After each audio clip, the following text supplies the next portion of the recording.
the successor to the Pellenberg family, the wealthiest family in the Armian Empire, an academy of the Imperial Magical Academy, a thriving family, prestigious education, filthy rich. Fernan is extremely greedy. No one can match his greed and obsession with money. At the Armian Imperial Academy, debate, competition, shock, prize, 1,000 bottles of excellent medicine, he asserted, I declare that nothing is more valuable than money in this world. People began to call him the Money Hound. This crazy guy, Fernan, is enjoying himself as always, receiving reports from the Merchant Association run by the family. He laughs. So how much did we make this month? Hyde replies, less than last month, sir. Fernan is furious. Less. And he headbutts. Those who do not meet his expectations, it was a very normal day for him. But people often say that tragedy strikes when we least expect it. Fernan is annoyed. When will you start working up to your salary? Hyde wonders, is not he doing better already? He replies, it is true he is better than before, but on a clear day without a drop of rain, the sky suddenly became hazy. He was struck by lightning. As Fernan's consciousness drifted away in the shock, a strange spirit took the opportunity to enter his body. The spirit was surprised. Oh, what is this? Fernan asks. Who is there? The spirit laughs. Who am I about to possess? He panics. Possess. What are you talking about? The spirit touches Fernan's head, while the spirit keeps rambling about things he does not understand. Fernan's instincts recognize that the spirit is trying to steal his body. He uses the remaining mana to attack the intruder. He clenches his fist. The spirit is scared. What is this? It hurts so much. Save me. Although the spirit was easily defeated, Fernan absorbed a part of it. At that moment, he saw something. Unfamiliar memories flooded his head. Fernan screams in pain. He wakes up. Hyde is horrified. Young master, are you okay? The strange writing before his eyes is a prophecy for the end of the world. The end is near. 72 demons will rise again and bring chaos to the world. The descendant of the founding emperor, Ain't Armian will, Fernan Pellenberg, the successor of the Duke Pellenberg family, will be exiled from the family for cooperating with, lose all money, and become homeless, he keeps calling, young master. Young master. The prophecy pointed to a future worse than death. Fernan Pellenberg, the successor of the Duke Pellenberg family, will be exiled from the family for cooperating with. He is stunned. What? Me? Exiled? Lose all my money too. Fernan angrily curses. What the hell? After that day, he tried every way to find out about that strange spirit, why it was trying to possess him. The lecturer announces, that is it for today, and why he received those memories. As a result, he could not find anything. But one thing is certain. The prophecy is real, 100% accurate, at least for now. Because of this, he can use the prophecy to make money. However, he is not happy. Because after all, if it is real, his downfall is getting closer and closer, so he has to make sure that these words are true. Hyde asks, how was class? Fernan replies indifferently, like always. He says, would you like some coffee? He replies, yes. Fernan reads the newspaper. Where's the Academy news? Hyde hesitates. Have you been feeling unwell lately, young master? He replies, no, why? He expresses, I feel like you are more worried than usual, Fernan asks. Since when? Hyde replies, about half a year ago. Sometimes you are spaced out. Sometimes you sit brooding, which scares Hyde, young master. Sometimes Fernan mutters, double, which he does not understand. Sometimes Fernan orders, double, which confuses him. Other times you make very emotional decisions, even though you are usually... Other times you make very emotional decisions, even though you are usually careful and meticulous about everything. Are you sure you do not have complications from being struck by lightning? He replies, complications, those strange choices have all brought profits. Suddenly Fernan notices something. He is surprised, Ain't Armian. He actually entered the academy. He asks, do you have other sources of information? Before Hyde can finish asking, Fernan hurriedly runs away. I will go to the south for a bit. He is dumbfounded. What about the coffee? He recalls, the Imperial Academy is located on an island called Bardian, a school that is mainly artificial using magic. The south of the island is a wetland. He gallops on horseback. This way I can be sure of the accuracy of the prophecy. Among the prophecies, there are 3 things that are etched in my brain. The first is the future where Fernan Pellenberg is exiled from the family. The second is the future where Fernan Pellenberg does not have a penny. The third is the future where Fernan Pellenberg is homeless. He is angry. Fernan is startled. No, again. First is the future where Fernan Pellenberg, he falls into homelessness. Second, the 72 demons that Colomo summoned will rise again. Third, the future where Ain't Armian saves the world from the demons. Fernan mutters, Ain't Armina, a name that everyone in the Empire knows. Descendant of the founding emperor Carlinos Armian, the Armian family built the Armian Empire with 5 neighboring kingdoms. But after 1,000 years, the family has lost its power. The prophecy only said that Ain't Armian is the main character. Ain't, after passing the entrance exam, went to the southern wetlands instead of returning home. The reason he enrolled was to find the map left by the founding emperor because of the things surrounding him since entering the academy. It is written in detail, as if it were a novel. So if he acts according to the prophecy, it is also the best way to verify it. Fernand grits his teeth. He is not just the focus of the prophecies, but also has a direct connection to my dark future. Fernand remembers the scene of him being condescending in the prophecy. Here are the expulsion documents. What is worse is, I do not know why he hates me. I can't read all the prophecies. Ain't Armian has never had a good impression of Fernand Pellenberg because some parts have been blurred, so I can only know the general events. I can't see the details of the relationships according to the documents. It seems I joined hands with the demons. It does not make sense. Me joining hands with demons. He searches. He must be somewhere here. Ain't is looking for a dungeon hidden in the wetlands. Because the founding emperor left a sword, along with the ego of the first imperial knight of the empire, Gardner Alphenparson here, Fernand reflects, if the prophecy is accurate, then he will be the perfect candidate to save the world. Truly a hero. He tells himself, if it were not for that important role, I would have killed him already. How dare that bastard take all my money? Fernand is startled. This smell? Is it blood? He observes and thinks, I remember he was injured by a croaker when he was looking for the dungeon. It makes sense. Even if he is destined to become a hero, he is still young. Surely a top predator like that is too much for him. He wonders, is this the entrance to the dungeon? It is still according to the prophecy. Fernand tells himself, let us see if Ain't is still. He is startled in surprise, Why is he here? Am I too early? Fernand whispers, let us just say it is a coincidence, he says sternly. Ain't Armian. New students are not allowed here. He is confused. You know me, Fernand replies. Who in this empire does not know you? Ain't is embarrassed. Sorry, but you are. He replies, Fernand. He is surprised. Fernand Pellenberg. Fernand replies, too casual. I am a year above you. Ain't is shy. Right, Mr. Pellenberg, he tells himself. Play dumb. Fernand nods. Were you injured by a lizardman? He replies, it was a croaker. He takes out a potion croaker. It is hard to encounter one. You are really unlucky. Here. It is a superior medicine. Definitely more effective than 10 bottles of inferior medicine. Ain't is surprised. Superior medicine. Fernand. Fernand interrupts. It is Mr. Pellenberg. He replies confused. I do not have any money, he replies. I do not need money. Your family does not have the power it used to, but I am pretty sure you will become a talented person, because you have the blood of the founding emperor. Consider it an investment in you, Ain't thinks. Fernand Pellenberg does not seem to be as money-crazy as rumored. Seems like a better person than I thought, he smiles. Thank you, he tells himself. That was very expensive. If it were not for the prophecy. Fernand is complacent. You should feel lucky. When I was a new student, anyone who got caught was punished. I am being lenient with you. Understand? Ain't is flustered. Yes, Mr. Pellenberg. He waves his hand. All right. See you later. He bows. Thank you. I will repay you. Then he hides to observe him. Ain't drinks the potion he gave and enters the dungeon. Fernand regrets. My potion.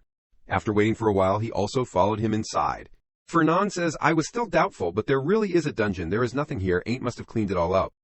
He takes the lamp, but why can't I feel any traces of mana, even though there are so many magic lamps here? Fernand observes, it absorbs mana from the environment, an eternal magic lamp. He left these things behind. Does he know how valuable these are? He looks so naive and clueless, so different from the description in the prophecy. Is it okay to entrust the future to him? He remembers when Ain't smiled brightly and received the potion. Thank you. Fernand reflects, according to the prophecy, Ain't was injured when entering the dungeon. Not only that, but also struggled because he fell from the entrance. Ain't gritted his teeth. His whole body was aching, so he drank all the medicine he had, but the wounds did not heal, because of the severity of the wounds and also because the medicine was just inferior. However, he still moved forward. That was the instinct that urged him to go there. A sword stuck on the altar, a long sword. It does not look special, yet he can't take his eyes off it. Its call echoes in his mind, resonating in his soul. When Ain't took the sword, brilliant light covered the dark room. When Ain't opened his eyes, he was no longer in the dungeon, but in an alley in the Imperial Academy. He looks at the altar and thinks, although faint, there are still traces of magic. This must be where the sword was placed. Ain't has evaporated. Proving that the prophecy is accurate, Fernand grits his teeth, which means He remembers himself in the prophecy, where Ain't said, "Here are the expulsion documents, everything that the Pellenberg family head gave you, along with everything you obtained under the name Pellenberg, will no longer be your property. Nothing. Do not appear in front of me again. No, do not appear in front of anyone. This is the best mercy I can give you." Fernan is painfully sitting on the ground. "My future is also real," Fernan rubs his head. "I am going to be penniless." He gets angry. What kind of future is that? Ain't Armian, the main character recognized by the Book of Prophecy, the hero chosen by fate to protect the world from evil. And? Fernan contemplates. The person who will make him penniless. He taps his hand continuously on the table. But Ain't is still a rising stock, the golden time to invest. Ain't Armian is rising rapidly. I should jump on him and wag my tail like a dog. But the Ain't depicted in the prophecy is completely different from the present. He has a headache. I should buy now. Damn it. He is the type of person who values honor more than material things. If I am not careful, it might backfire. Fernan imagines Ain't will be annoyed. Is a shameless person trying to bribe me with money. Eliminate him immediately, he tells himself. How should I approach him? Fernan mutters, "It is really difficult." Hyde wonders, what is difficult?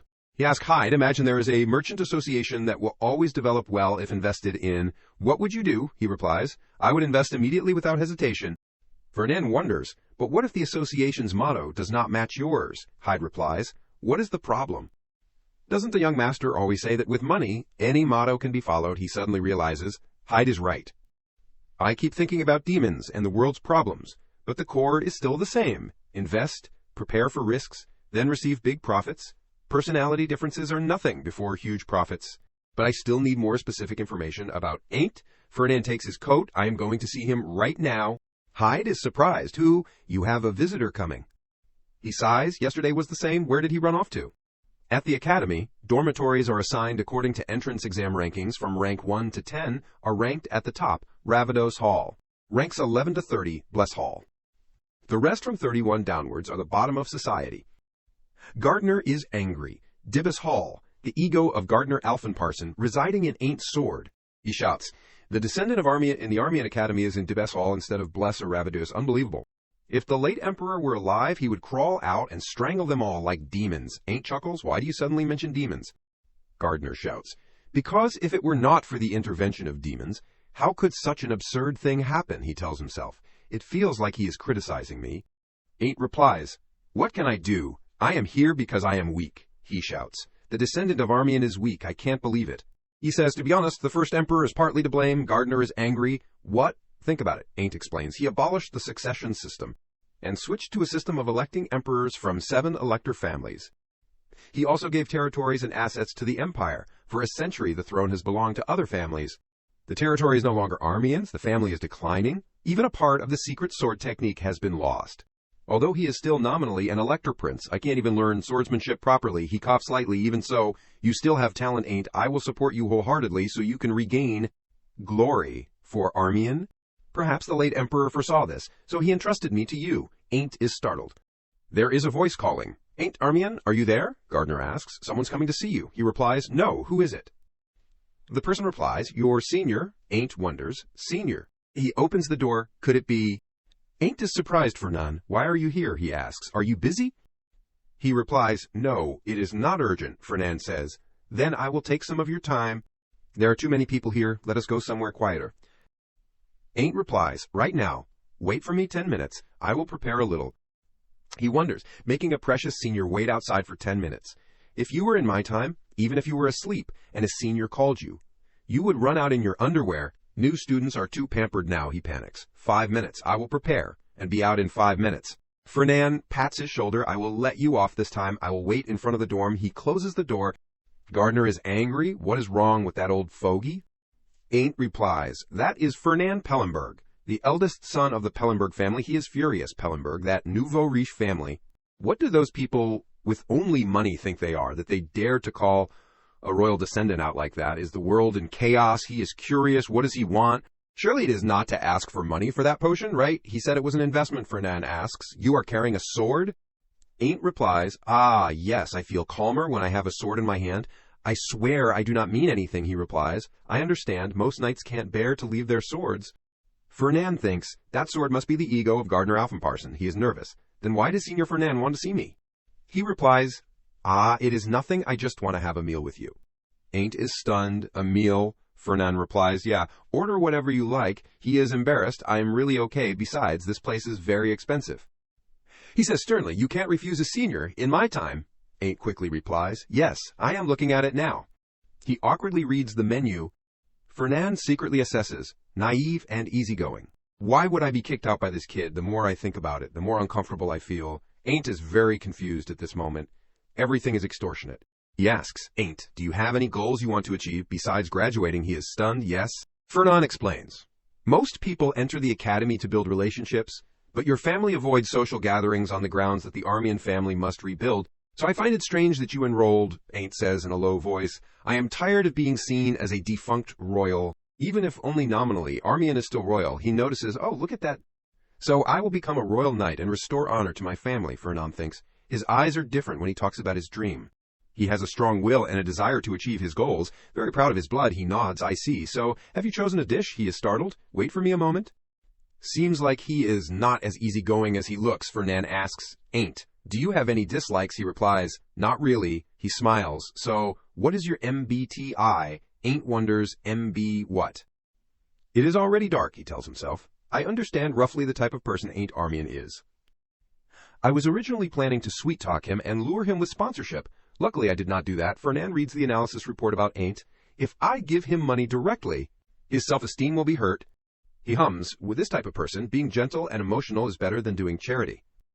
Fernand smiles evilly. Now I need to build trust slowly, plant myself in his life. If I am patient, he will come to me when he needs me. When that time comes, I will just pull the line and catch gold, a huge fish.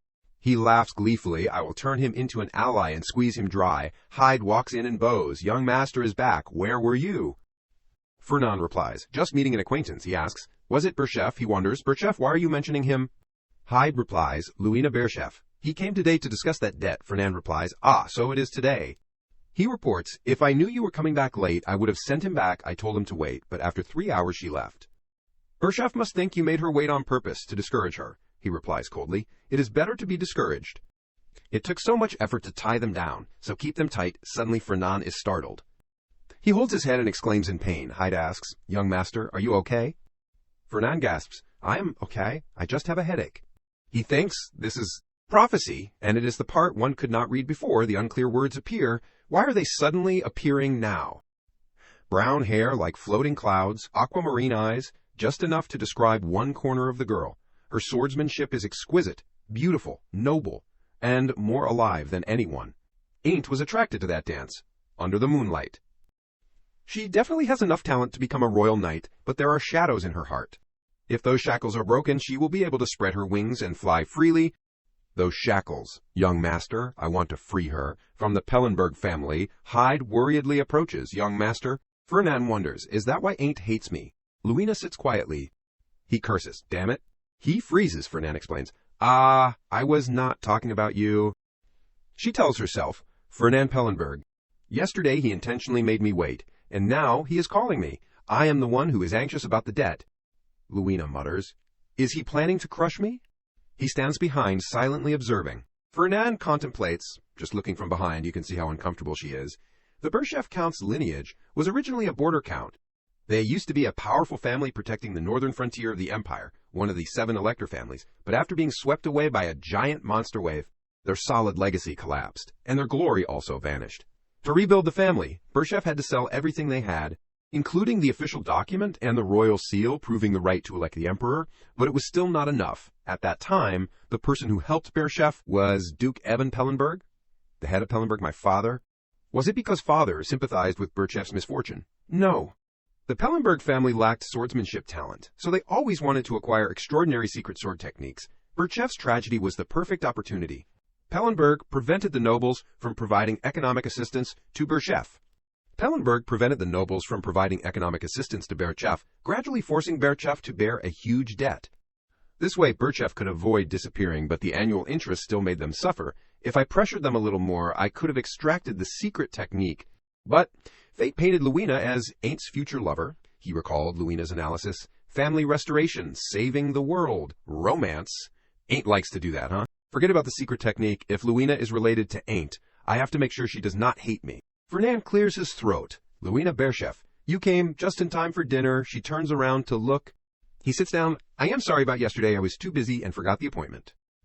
It really was not intentional, Luina interrupts. It can't be helped. Those in a weaker position have to endure injustice. Fernan is confused. I said it was not like that, she replies coldly. Okay, I will pretend it is. He tries to explain. No, it is not pretending, Luina interrupts. Never mind. So why did you want to see me? Fernan smiles. You probably know. He tells himself, make a good impression. Fernand's plan to win over Luina Berchef, Stage 1. He says, starting from year 2, the magic and night departments will have a joint class. She replies, no. Fernand asks, I have not even said anything yet. How do you know? Luina replies, you want me to be your partner, right? Why should I? What do I get from partnering with you? I am ranked 2nd, and you are ranked 10th. I have many better choices. He makes a condition. If you agree to be my partner for 3 years, I will waive the interest. However, on the condition that you accept me as a sponsor. She wonders, why would you want that? Fernand replies, because the joint class is very important. It is 5 credits, Luina explains. No, that is not what I meant. Why do you not only want to partner with me, but also sponsor me if you do not know? I have a scholarship. He replies, but because you have to send almost all the money back to your family? Everyone knows that except for the dormitory, you have to live more frugally than commoners. Sponsorship is nothing special. I just want to invest in your talent, she says incredulously. This is the first time I have heard of a noble sponsoring a noble. Fernand thinks Luina Berchef is just like Ain't, a person who values honor and integrity. He smiles and replies, yes, Pellenberg and Berchef are both noble families. But they are not equal no matter how high Berchef holds their head. They can't compare to what they used to be. Luina is startled and asks, are you insulting me? Unlike Armian, I have controlled her. Even if she hates it, she has to accept it, Fernand replies. This is not the time for pride to get in your way. Even if she has a grudge against Pellenberg, her talent is not a lie. Fernand's plan to win over Luina Berchef, Stage 2, he says, actually, I recently saw you dance with your sword.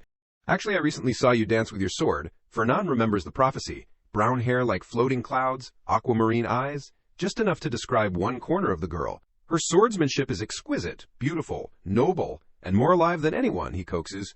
Your swordsmanship is exquisite, beautiful, noble? She is surprised. And alive, Fernand tells himself. She will not refuse someone who recognizes her talent. Luina asks, are you saying? He stands up and interrupts. I can't forget the first time I saw your sword dance. Luina Berchef's Sword Hymn. Author Fernand Pellenberg. Her swordsmanship. Oh, how beautiful, graceful, noble, and upright. Fast as light, yet light as butterfly wings. Each of her moves haunts my mind every night. I can't even sleep. She is creeped out. That is too much. Stop. Please stop. Fernand replies, no, I can't. Luina wonders, why not? He cries and rushes over. It is because I can't find any words that can describe the beauty of your swordsmanship. She blushes and shouts, okay, I will be your partner, please. Fernand's plan to win over Luina Berchef. Success. Mission complete. The orange-haired maid reads the contract, 3 years of interest waiver and sponsorship, plus a clause that the sponsorship will be kept secret. And it ends upon graduation. In exchange, you must be his partner for 3 years. Luina smiles and replies, yes, how can I refuse? He said he saw the potential in my sword dance, she scoffs. What did he see? She replies, potential. He said beautiful, graceful, noble, and upright. Luina smiles shyly, and I can't find any words that can describe the beauty of her swordsmanship. The orange-haired maid is angry, madam. She clenches the contract and shouts, that money grubber is planning something. I have to admit he has an eye for talent. She sighs, Nanny, watch your words. He is still the heir of Pellenberg. The orange-haired maid replies, that is why that Pellenberg is now playing the seduction card. I am sure he is going to charm the young lady with those sharp, deep eyes. Do not forget that depraved smile, Luina silently thinks. Nanny, that expression, do not tell me he is your type. She smiles awkwardly. But I do not feel like he wants to seduce me, although it is suspicious. But waiving 3 years of interest will greatly ease the family's burden. I will try to endure it. She replies, but young lady is 2nd in the class, while Fernand is 10th. They are startled. The orange-haired maid asks, is there something wrong? Hyde replies, Mr. Ferdinand Pellenberg wants to meet Ms. Luina. He said he is waiting at the training ground and asked, Miss. To come as soon as possible, she frowns. I have to drop everything and run there. Luina wonders, training ground. The orange-haired maid replies, I will ask Miss. Her opinion, she thinks, what does he want me to do at the training ground? I do not understand what he is planning. Fernand stands at the training ground, pondering. Luina Berchef is always 2nd in the class. The first is a year 2 knight named Almond Donnertz. She has never defeated him. But people say she has the talent to become one of the 10 royal knights in the entire continent. He remembers the prophecy. She definitely has enough talent to become a royal knight. But there are shadows in her heart. Fernand reflects, let us see if it is true. Luina comes with her sword. I do not understand. What is this about? He smiles cheerfully and replies, I do not want you to think I am just a burden, so I will show you that I am not weak, she wonders. You want to prove it by defeating me right here. Even though you are only 10th, you have the right to live in Ravados, so I acknowledge your skills. However, there is a very clear gap between 2nd and 10th, Fernand replies. Let us just try and see. Luina replies, all right, as you wish. I also want to see you show yourself. I will let you make the first move, he smiles. Very willing. Stones appear. Fernand chants. The stones rush towards her. Luina breaks the stones. She gently swings her sword, making the stones shatter. Luina rushes towards him. She attacks while rushing up. Luina thinks, I got her. Her eyes flash blue. The power from Fernand's staff continuously attacks. Those black lightning bolts come to pressure Luina. She turns back to look at him in surprise. A magic circle appears clearly. The power released is increasing. Luina is confused. He destroyed the training ground floor. The floor has been reinforced with magic. Even a strong blow can't leave a trace. Fernand Pellenberg, he stands calmly observing, hiding his strength. Fernand smiles. More stones continue to appear. She quickly dodges. Luina is shocked. Impossible, casting such high-level magic at the same time. How much mana does he have? Is this the skill of 10th place? I underestimated my opponent. At this rate, I will lose. Her eyes light up. A blue aura surrounds Luina.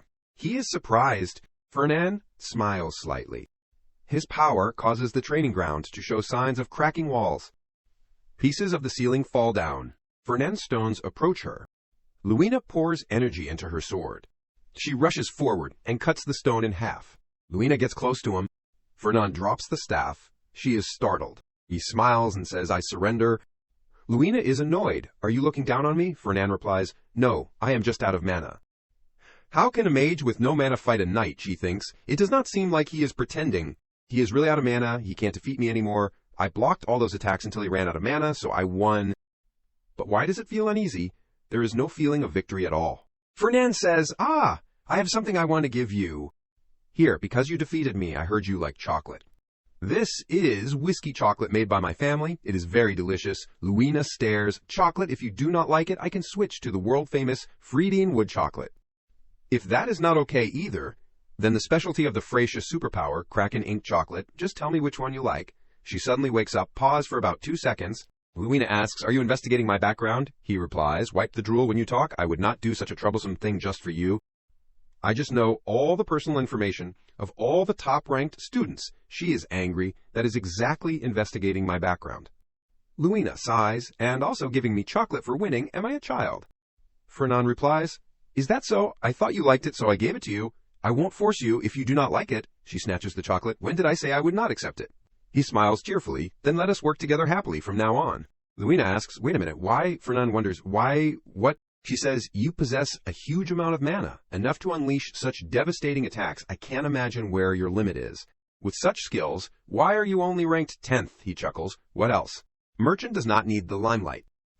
Hyde asks, what happened? How did you break both the stone storage and the mana amplification? Fernand replies indifferently. I just fought Ruina. She is very strong. I prepared carefully, but it was still in ruins. Even after I ran out of mana, she could still keep fighting, he sighs. Why did you bring such valuable items to fight Ruina Berchev? Hyde picks up a piece of stone and asks, is she worth that much? He leans back in his chair. It is an investment for the future, he wonders. The future, Fernand replies. Yeah, something like that. Hyde is confused. Is it a lingering effect from when you were struck by lightning, he muses. So beautiful. Ain't Armian's assessment was not wrong. Ruina Berchev's sword is indeed fast, delicate, and graceful. I understand why father craved Berchev's secret technique so much. Moreover, Ruina is truly talented, but why has not she ever been ranked first? He is still complaining. Well, I can understand the young master's intentions, but this time I completely give up. Is it because of the shabby equipment? Hyde angrily shouts. Young master? He asks, what are you going to say to the Duke? Berchev's secret swordsmanship is his lifelong wish. Fernand replies, the Deej, I have not thought about it, but now that you mention it, I am a little worried. Do you think father will remove my name from the family register? Hyde replies, he won't remove your name. But he will kill you right away. The procedure for removing a name is very complicated. Fernand is startled. Me, his son, he tells himself. Surely father won't kill me for interfering with his plan. But I should still send a letter to report in advance and wait for a response. The scene of father grabbing my neck and rolling on the ground after reading the letter is vivid in my mind. Hold on to father's soul, Duke. You can't. All sorts of random thoughts and worries keep clinging on. Useful information about precious stones, but what if father really wrings my neck, even if I try to think about something else? A few days later, the reply letter arrives. Fernand opens it to read. He says, faster than I thought, Hyde is tearful, so the time has come. Fernand asks, did my father send you a separate letter? He replies, no. He is confused. Then what is with that face? Hyde explains, I have a feeling today is the last day I get to serve the young master. Fernand is annoyed. Do not jinx it, he thinks. Surely this is not the reason I am being kicked out of the house. I am being thrown out. Because of Ain't Armian, right, for conspiring with demons. He waves his handkerchief. My dear young master, so many years of sharing joys and sorrows. How can you bear to leave? This matter has nothing to do with demons, so it should be fine. The contents of the letter. You are possessed by a demon from Yvonne Fellenberg. Fernand emits a murderous aura. Hyde, I have to go see father right now. He is scared. What? What does the letter say? He wonders. Demons, do not tell me it started from here. No way, it can't be, right? I can't say anything about the Book of Prophecy. The manager greets him. Please follow me. The Duke is waiting. It does not have a physical form. I can't even prove the existence of a Book of Prophecy that only exists in my head. If I tell the truth, father will call me a crazy, delusional merchant. Then go crazy and call me a prodigal son. I need to offer something of equal value to the Birchev case. Even sits writing, you seem calmer than I thought. He stops writing and says, I thought you were on drugs or something, if that is not the case. Then maybe the demon that the first emperor killed has returned and possessed my son? If it is not like that, then explain. Fernand explains, I decided to invest more wisely in Birchev. Even wonders, what could be better than the secret technique? He replies, I can't say. He questions, Fernand, I am not asking for your opinion. You are now a rogue criminal who is threatening the reputation of the family. Fernand replies, I know. He is calm, but my thinking does not change. If you give me full authority over the Birchev case, I am confident I can get a better profit than the secret technique. Ivan is slightly moved. If so, then I will ask again, where did you get that confidence? Fernand replies, I can't say. He is annoyed. That is ridiculous. I did not teach you to be so rash. Do you really think this is an issue that can be resolved by just begging? He is tense, as I thought. I have no choice but to mention the prophecy. I did not want to play this card, but I have no choice, Fernand replies. It is not begging. To exchange for full responsibility for the Birchev case, I will give you information that only I know, he wavers, information that only you know. He replies, you know, I also have my own intelligence team. Even is indifferent. The level is probably nothing compared to the family's team, so what is that information? Fernand shares, west of Mount Eris, belonging to the territory of Viscount Donetsk, there is an undiscovered manastone mine. He is skeptical. A manastone mine? I have not heard anything about that area. How did you get information from an intelligence team that is no different from kids playing house? He replies, kids like to play digging in the dirt, so sometimes they get lucky and find a coin. In Mount Eris, there is enough to cover the Birchev loss. Ivan is surprised. Fernand emphasizes, it is a mountain of money. He reflects manastone is a type that contains mana, considered the most valuable type of ore, so they are very valuable, very, very valuable. However, the manastone mine in the Eris Mountains is only mentioned briefly in the prophecy. I have not confirmed it either, so I am not sure how big it is, but now I need to buy time, Fernand explains. Donnertz's transportation industry is currently slumping due to the storm, so their financial situation is not good. If we take advantage of this situation, we can seize that manastone mine, he thinks. It is best to delay revealing the prophecy for as long as possible. He says, if that is the case, then the damage you caused can be compensated. But I have to verify what you said. It will take time, so you should focus on studying. I will call you when I have an answer, Fernand replies. Understood.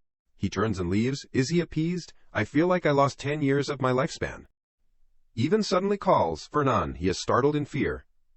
Fernand smiles forcedly. Yes, father, he is worried. What is it? Is there something else? He replies, you are home, so have a meal with me first. How can I let you leave right away? Fernand is embarrassed. Ah, yes. The door closes. Ivan says, disappointing. Black Tortoise, the intelligence unit under the Duke Fellenberg, could not find what Fernand dug up either. The manager speaks. I am sorry, I will review them, he replies. Do not be too strict. More importantly, what do you think of Fernan? He replies. If he wants to do business with the Duke, he must be a formidable merchant. Ivan is still skeptical, but I am still suspicious of how he found the Mana Stone mine. Find out about Fernand's intelligence team as well.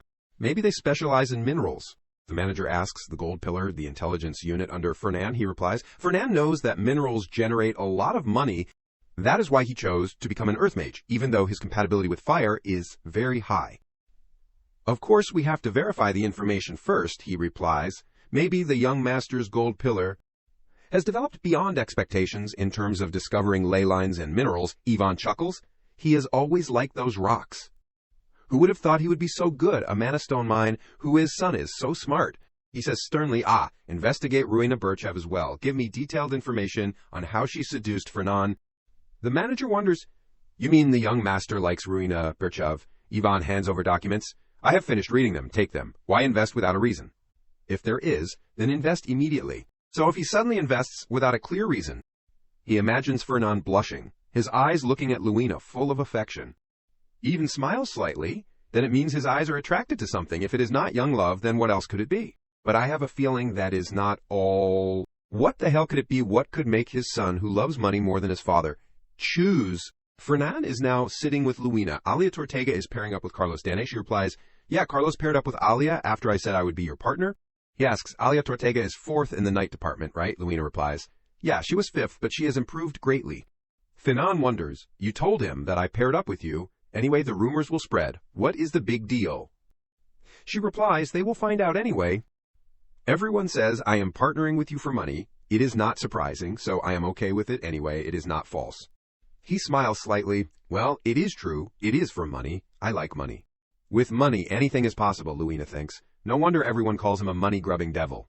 It is really annoying. Fernand says, here, take it. She asks, what is this? He replies, a spiritual pill and a shopping voucher. This spiritual pill is refined from mandrake root, and the shopping voucher can be taken to my company's weapon store. You can buy high-end equipment. Luina is confused. Why? How can I ever repay this? Fernand replies, have you forgotten the contract, the sponsorship? She is stern. Even so, equipment from Kim Gyu, a company run by the Fellenberg family, is too valuable as a gift. Do not you think so? He freezes. Luina says, judging from your reaction, you probably think so too. Fernand denies. No, he tells himself, right on the mark. But if this is the price to get Ruina's favor and avoid a future of begging, it is still too cheap. Plus, if she is strong enough to help me fight demons, that is even better. Luina refuses, but this is too much. I can't accept it. Fernand replies, refusing sponsorship is a violation of the contract terms. The penalty is probably, she angrily shouts, all right, I will accept it. He stands up. Then, see you in class. I have other things to do, so I will come to class later. She sits in contemplation. Even if it is sponsorship, it is still too valuable. Wait, is there a penalty clause in the contract? There is not. He is just saying that to give me these precious gifts. Is he really planning to seduce me, to steal my sword technique? Like Nanny said, let us just see. I won't let you succeed. Fernand stands searching. Ain't Armian is studying in this hall, right? Where is he? Here it is. The first class for Year 1 Knights is practical combat. A subject famous for accurately determining the level of students through sparring, according to the prophecy Ain't Armian, who received the ego of Gardner Alfenfarson. Begins to stand out. The story of the development of a world-saving hero also begins from there. There are footsteps coming. Who is that? It is Ledger. He smiles slightly, meeting Fernand Fellenberg here. He greets politely. How have you been? Your Highness. Ledger pats his shoulder. Your Highness, it has been a while since we met. Why are you talking like this? Do not be so polite, just be natural, Fernand replies. It has been since Year 2 that we have met again, so at least be a little polite, right? He is curious. Why are you here? Is there a new student you are keeping an eye on? He smiles. I am always keeping an eye on the top-ranked people. What about you? Coming here to see Ain't Armian. Ludger says in a low voice, of course. After all, he is a former royal.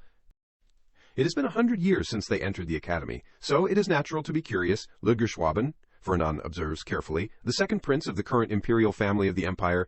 The Schwaben have been in power for 3 generations, since becoming a royal family 100 years ago, sharing the same roots as the Armian, but currently the former royal family and the current royal family have a tense relationship. Moreover, Ludger values power and wants the Schwaben to continue to hold the throne, so the presence of Ain't Armian is a concern in terms of legitimacy. He changes the subject, but he must be very curious about Ain't Armian. He looks down. Who is that? It is Varen Kalbunder. Ledger replies, yes, he is a student ranked second in the night department. Kalbender is trying to seize the opportunity to take the position of elector from Armian, so he keeps glaring at Armian. Fernan reflects, Varen Kalbender, it is him. What a coincidence. The relationship between Ludger and Varen starts from here. In every heroic epic, the main character must overcome the antagonist in order to develop. According to the contents of the prophecy, he and Varen joined hands. Ludger ordered, defeat him, let everyone know that the past is only in the history books. With a main character in the prophecy like Ain't, he replies to the order, I understand. Ain't Armian, I will definitely cut off the butt of Armian. Varen Kalbender is the next antagonist. Grap shouts loudly, next Anton Dern and Ain't Armian. He is full of curiosity. Ludger Schwaben and his henchman Varen Kalbender. Being in the same place. Witnessing the true beginning of Ain't's heroic journey, is this also fate? How interesting. He signals. Start, let us see. According to the prophecy, the winner, Ain't Armian. The crowd cheers. Ain't won. Ain't defeated Anto Dern. The name Ain't Armian spread to the professors and students. It is the moment the seed begins to take root. Fernan and Ledger stand above, silently observing. He smiles with interest. Will the prophecy prove that my investment in Ain't is correct? Grap raises his hand to signal, then, start. Anto immediately focuses his gaze on Ain't. Not giving him time to prepare, he rushes forward. Ain't is startled by Anto's terrifying speed. He quickly raises his sword to block the attack.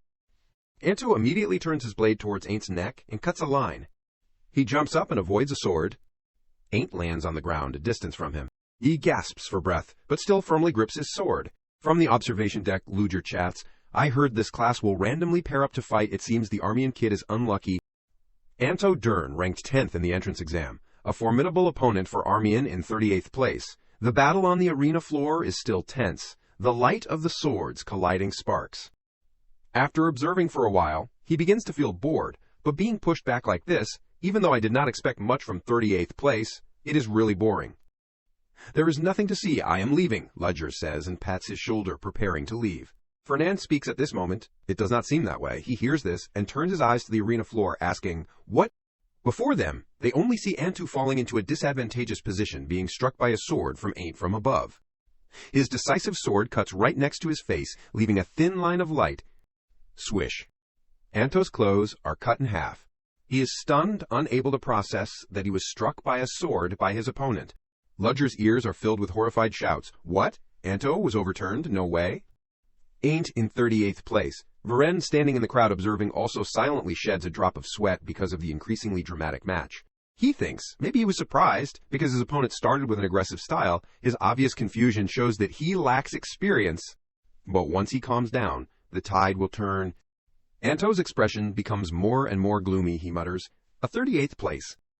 I am losing, he says, and his body explodes with an aura.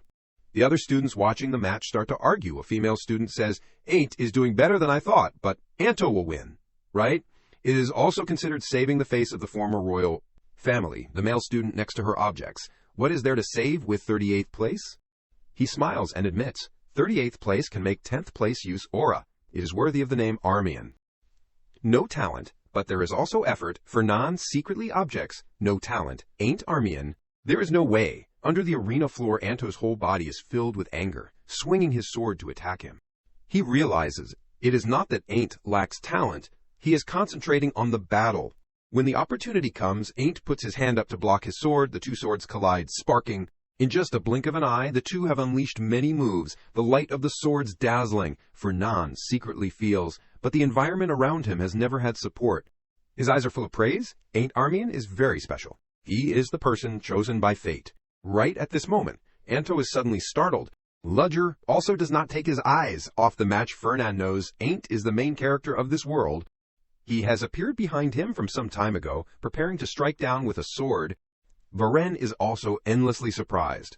Right at this moment, both of their swords leave their hands, spinning in the air.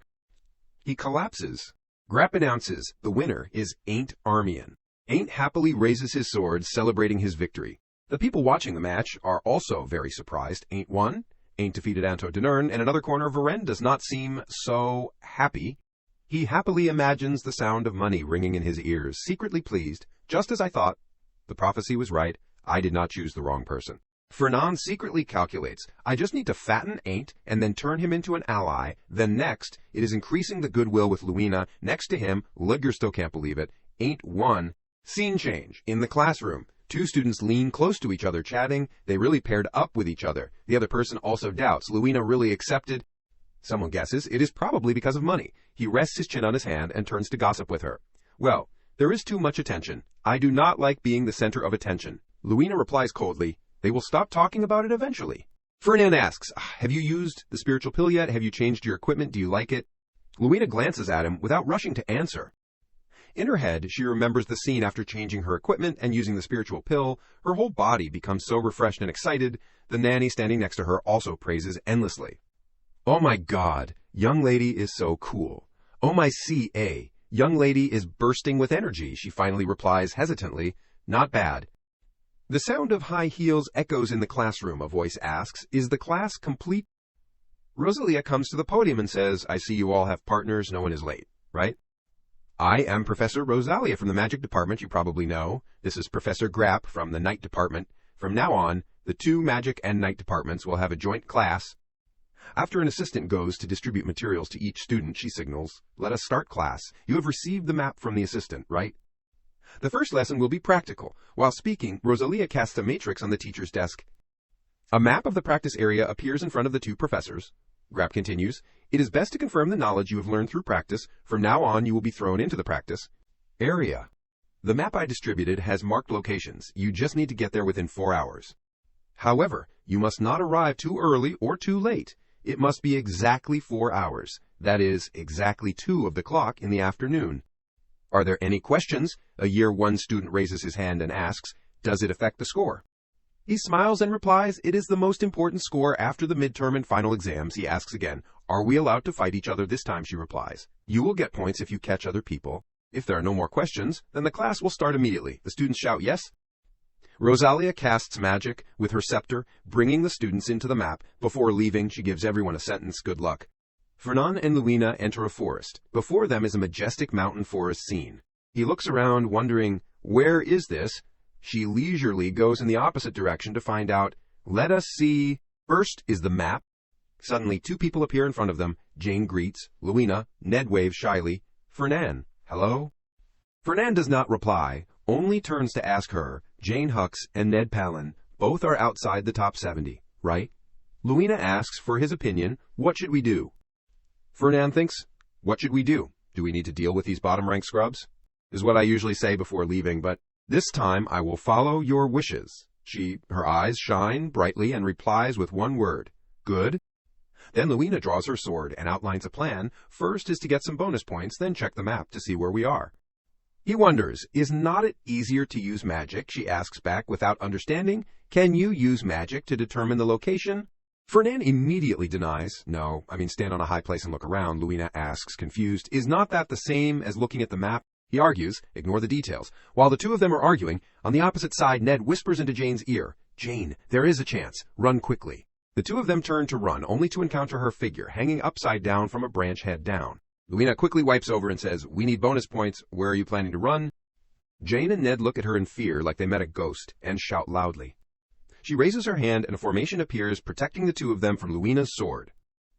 Jane's map is gently pierced by her sword and stuck into the ground. Leaving the two of them trembling behind, he and Luina continue to go deeper into the forest. Fernand realizes, so there is a magic protection on the map the assistant gave. Her voice seems regretful. If I knew I would not have held back. Looking at Jane and Ned's appearance, he says in surprise, that is holding back. I thought you were going to knock them into early reincarnation. In the classroom, the magic writing of Jane and Ned gradually disappears. Grapp comments another group has been eliminated. The rate of elimination is getting faster. Rosalia smiles and replies, the important thing is that no students were eliminated by monsters. The fact that all the groups were eliminated due to conflicts with each other is quite interesting.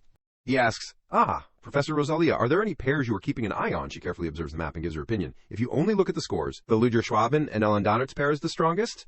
The Carlos Deneve and Alia Tortega pair is also worth watching. But the most interesting pair must be Luina Birchev and Fernand Pelleberg. Grapp realizes, the most talked about pair. Luina will be at a disadvantage when pairing up like this. Is it because of money? But Fernand does not seem to care about the score. Rosalia guesses. There must be some other reason why Fernand paired up with Luina. Not because of the score, he is a little surprised. Not because of the score. She explains, yes, because Fernand is a student who can raise his score whenever he wants, even if he does not have to pair up with... Grapp interrupts.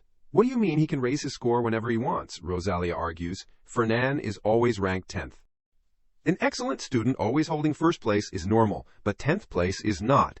Fernand's theory scores are always close to perfect, but he loses points on the practical exam. No more, no less, always just enough points to stay in Rabbitous Hall.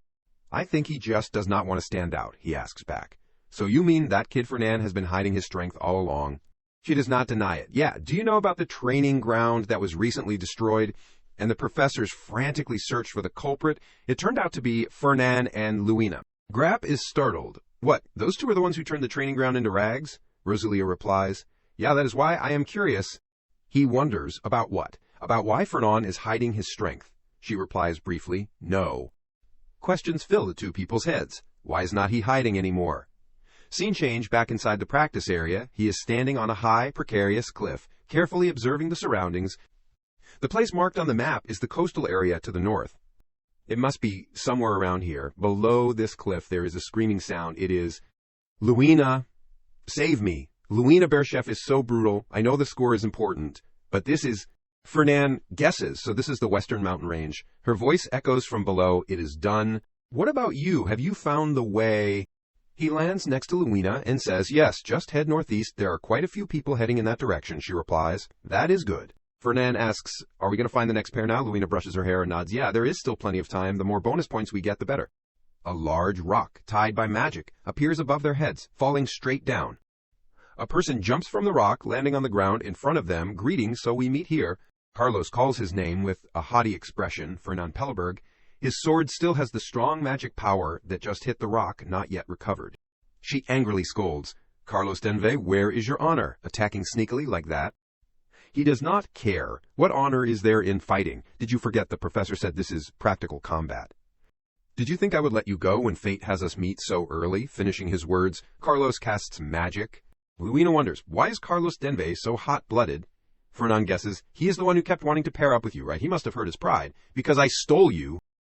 A real fighter actually takes that to heart. She is confused. Stole? That is ridiculous. I do not belong to anyone, he adds another sentence. Big head, and still so petty. Each of their sentences makes him petrified. Carlos can't hold back anymore, angrily rushing forward, shouting, do not talk nonsense, just come at me. Fernand calmly exchanges with Luina. It seems unavoidable. She replies calmly, all the better. Catching a high-ranked pair will also give more bonus points, but because it is a high rank, you can't just stand and watch. He sighs, I know, I will support, so go all out. Luina is not very trusting and reminds support, do not get too excited. We have not combined before. How will you support? Fernand smiles slightly. We are partners, so we can't fight separately. Don't worry. Finishing his words, the two of them get into position. He stands behind, using magic to support her. The surrounding earth and stones begin to fly up, making Carlos and Alia a little surprised. Fernand says, full of confidence, just trust me. In the classroom, Rosalia suddenly notices there is a big collision over there. It is the western mountain range. Grapp is curious. Have the students encountered monsters? She zooms in on the matrix on the map and replies, there are no monsters in this place. Let us take a closer look. He realizes it seems the two pairs that Professor Rosalia just mentioned have encountered each other. Rosalia's face is full of interest. Oh my, the two high-ranked pairs meeting each other. Like, this is really interesting, Grapp replies. What good timing.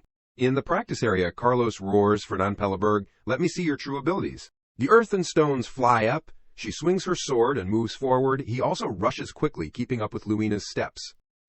On the opposite side, the formation is similar. The swordsman Alia goes first.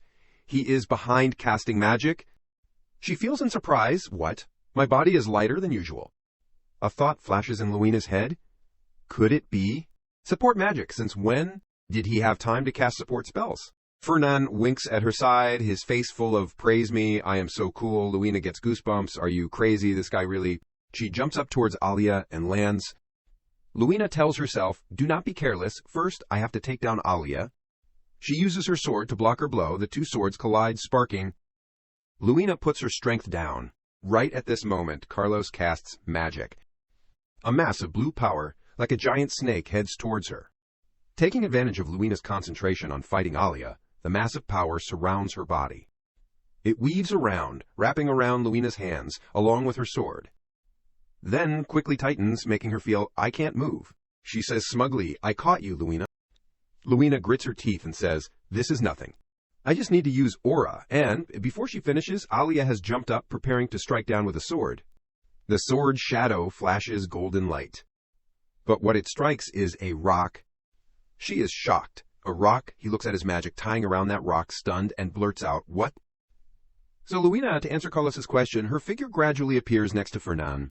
Even Luina feels confused, asking, what?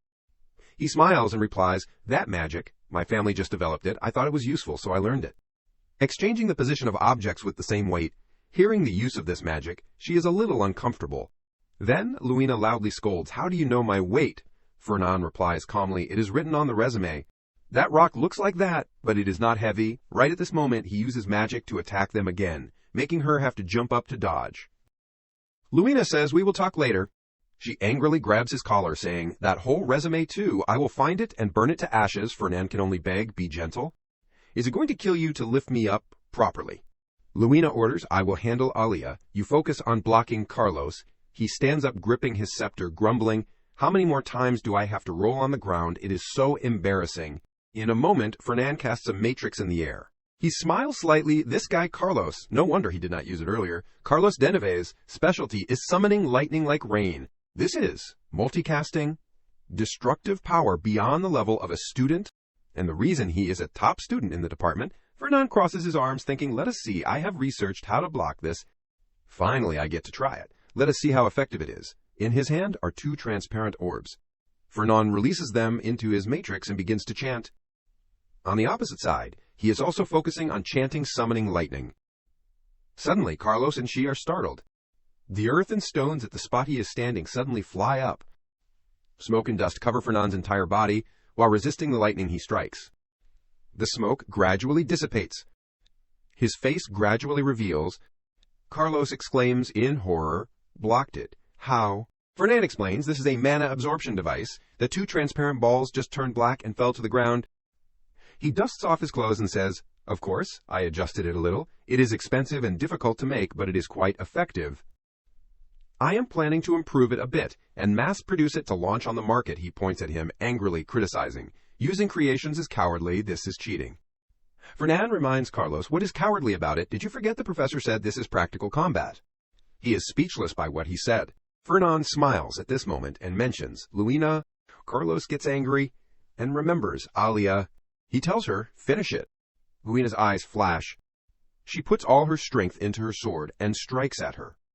In another place in the practice area, Ledger and Elan are standing together, looking in one direction, as if waiting. He calculates. There are 2 out of 4 left, Alan continues. That means someone has been eliminated. The eliminated people will be immediately transferred to a location. No student can block Carlos's lightning magic, it seems. Fernan Pelleberg and Luina Berchef are out of luck. Luja disagrees. No, it is the Fernan and Berchef pair. Fernan hates being in the spotlight, so he has been hiding his strength until now. But now he is paired with Berchef, which means he is not hiding, as before. He has no choice but to keep up with that score. Obsessed Berchef girl, if Fernan reveals his strength, his rank will definitely increase. The people on my side are already eager to seize the opportunity to drag me down from my rank. I can't let my competitors be at peace. He tells the people standing behind him, just follow me. Everyone will safely reach the end point, as well as achieve a high rank in this test, as promised. However, there is one pair that must be eliminated first. Luina Berchef and Fernan Pelleberg. Scene change. A monster is cut in half. She pulls her sword out of its body and analyzes. The closer we get to the destination, the more monsters appear. At this rate, we might arrive at the right time first. On one side, he is busy casting magic. Luina asks, is it necessary to do that? Fernan explains, the blood of trolls is one of the essential ingredients for alchemy. She wonders, I know that. But with your wealth, that is just small change, he argues. Even if it is little, money is still money, Luina sighs. No wonder everyone calls you a money-grubbing devil. Fernan retorts, I was able to pair up with you with that much, so it is worth it. She does not bother arguing anymore, and turns to remind, let us go when you are done. On the way, he asks, how many pairs have we taken down? 7 or 8, Luina happily replies, 8 pairs. We will probably get a high score. Fernan mocks, you are crazy about points, she retorts. I am better than being crazy about money. Besides, I have a reason to become a top student. Suddenly, Luina exclaims in a panic, Fernan? He calmly tilts his head and looks up. I feel it too. It is really crowded. I counted at least 20 people. It seems like they are all aiming for us. A group of people jump down from the air and surround the two of them. Fernand and she stand back to back, ready to fight. A man carrying a great sword rushes over. He aims straight at Luina. She recognizes that person, Alan Donnertz. Luina uses her sword to block his attack. After the two swords collide with too much energy, it causes the two of them to fly to two sides. Elan lands on the ground. On the other side, she also holds back, preventing her body from flying further away. Then the two of them rush at each other again. Luina's whole body is covered by a blue energy. Meanwhile, his mana is yellow. The sword and blade collide. Both of them put all their strength into attacking the other person. The sword force stalls. At the same time, Ledger appears in the sky and starts to cast magic. But he is shocked to discover he is launching a very strong magic towards Elan. At the same time, Fernand also supports her, quickly closing in on him. Ledger smiles and focuses on amplifying his magic. He looks very serious at this moment. A direct magic battle explodes.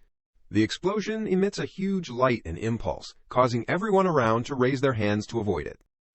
He lands on the ground and says, "I was just going to watch, but in a blink of an eye you swept away half of the people following me. Be a little gentle, okay? You do not usually play this hard." Fernand grins. "Are you playing the benevolent king again? I just want to try to get first place this time." Ledger laughs and replies, "First place? It is not possible. Let us resolve this peacefully."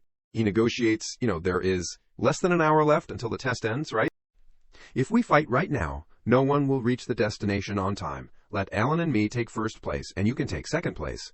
It is a win-win situation. What do you say? He scratches his chin, looking thoughtful.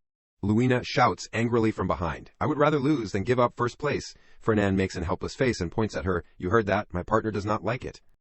Ledger smiles. So the negotiation failed. He and his group look at him challenging. "All right, let us see what you have got, Fernand." Fernand replies confidently, "That.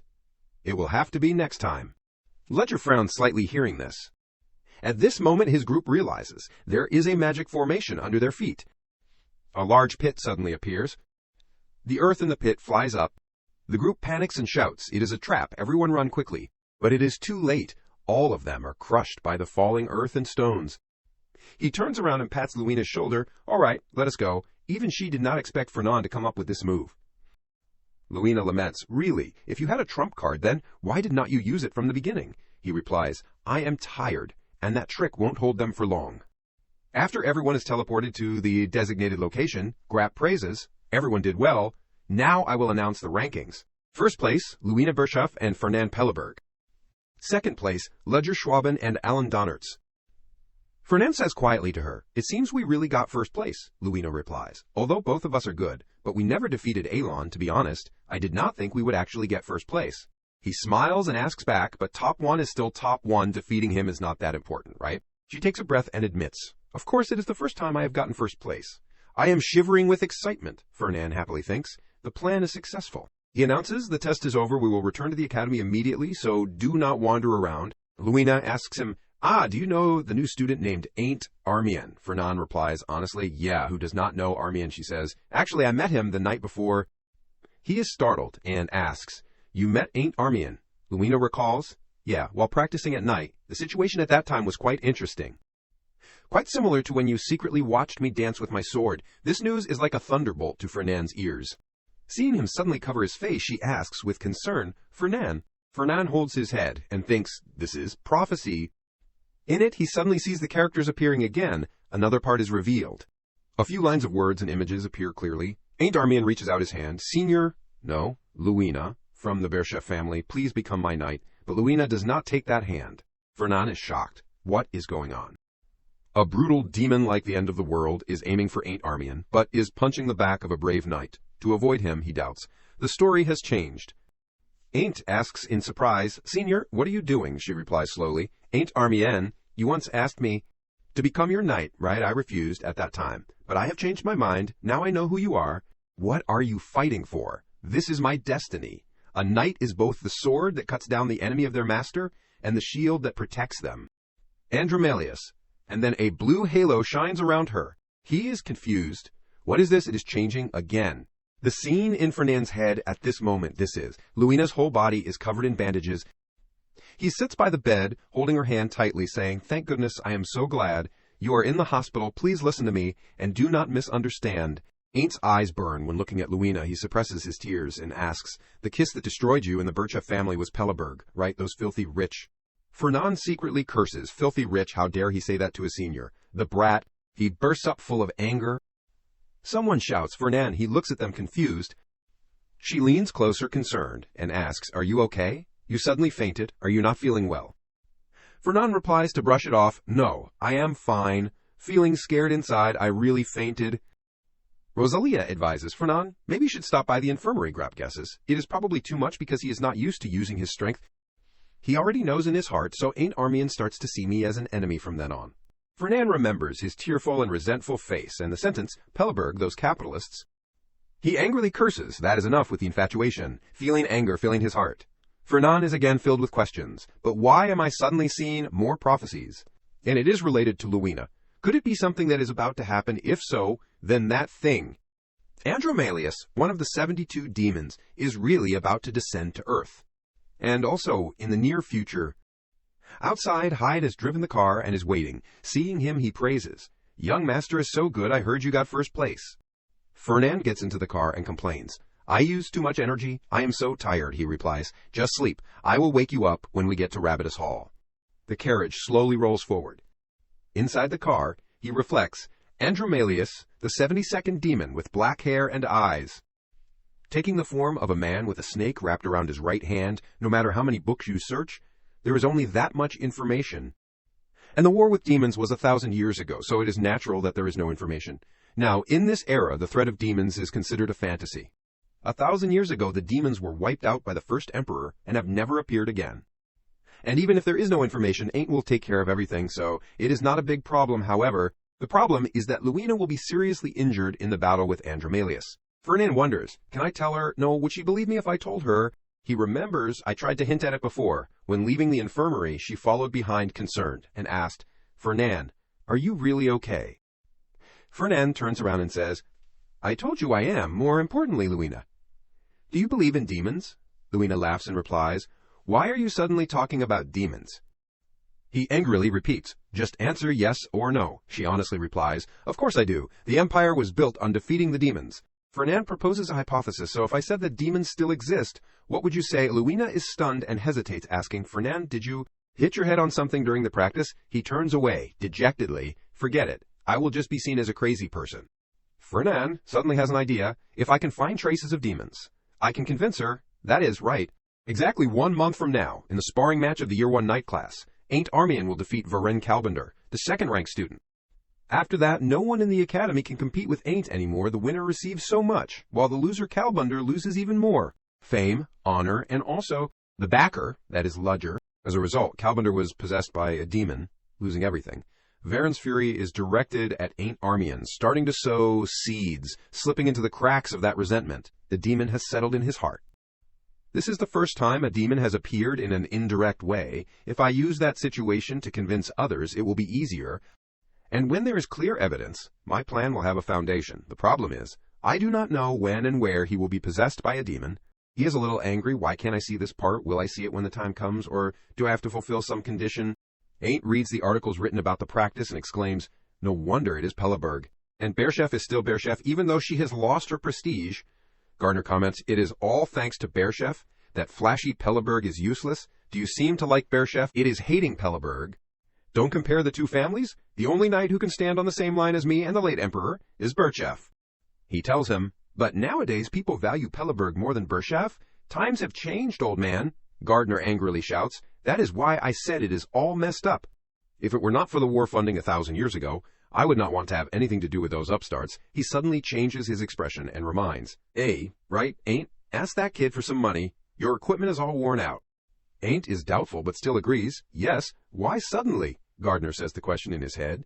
"That Pelleberg is strangely kind to you." He corrects. "It is Fernand," he replies annoyedly. "Whatever, Pelleberg definitely wants to have a good relationship with Armian. Those Pellebergs never say it straight. They build trust. So you lower your guard and seize you in their hands." Ain't wonders, "You mean Senior Fernand is approaching me because he has a secret motive. What could he want from a family that has declined?" Gardner yells, "Why are you so insecure? And it does not matter what the motive is. The important thing is that we take advantage of him." He still firmly believes that. "I do not think Senior Fernand is kind because he wants something. The first time we met, he gave me a bottle of medicine because I was injured by a monster." He definitely did not have a calculating look. It was genuine concern.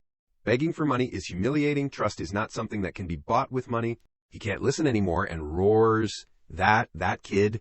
Even the late emperor said, "It was very reassuring to have a wealthy backer. Are you changing sides just because you were treated to a meal? The Pellebergs do not have pure kindness. Do not argue anymore, and go find him. He will give you money right away, like he is just waiting for you to ask." In the end, Ain't still listens to Gardner and finds him.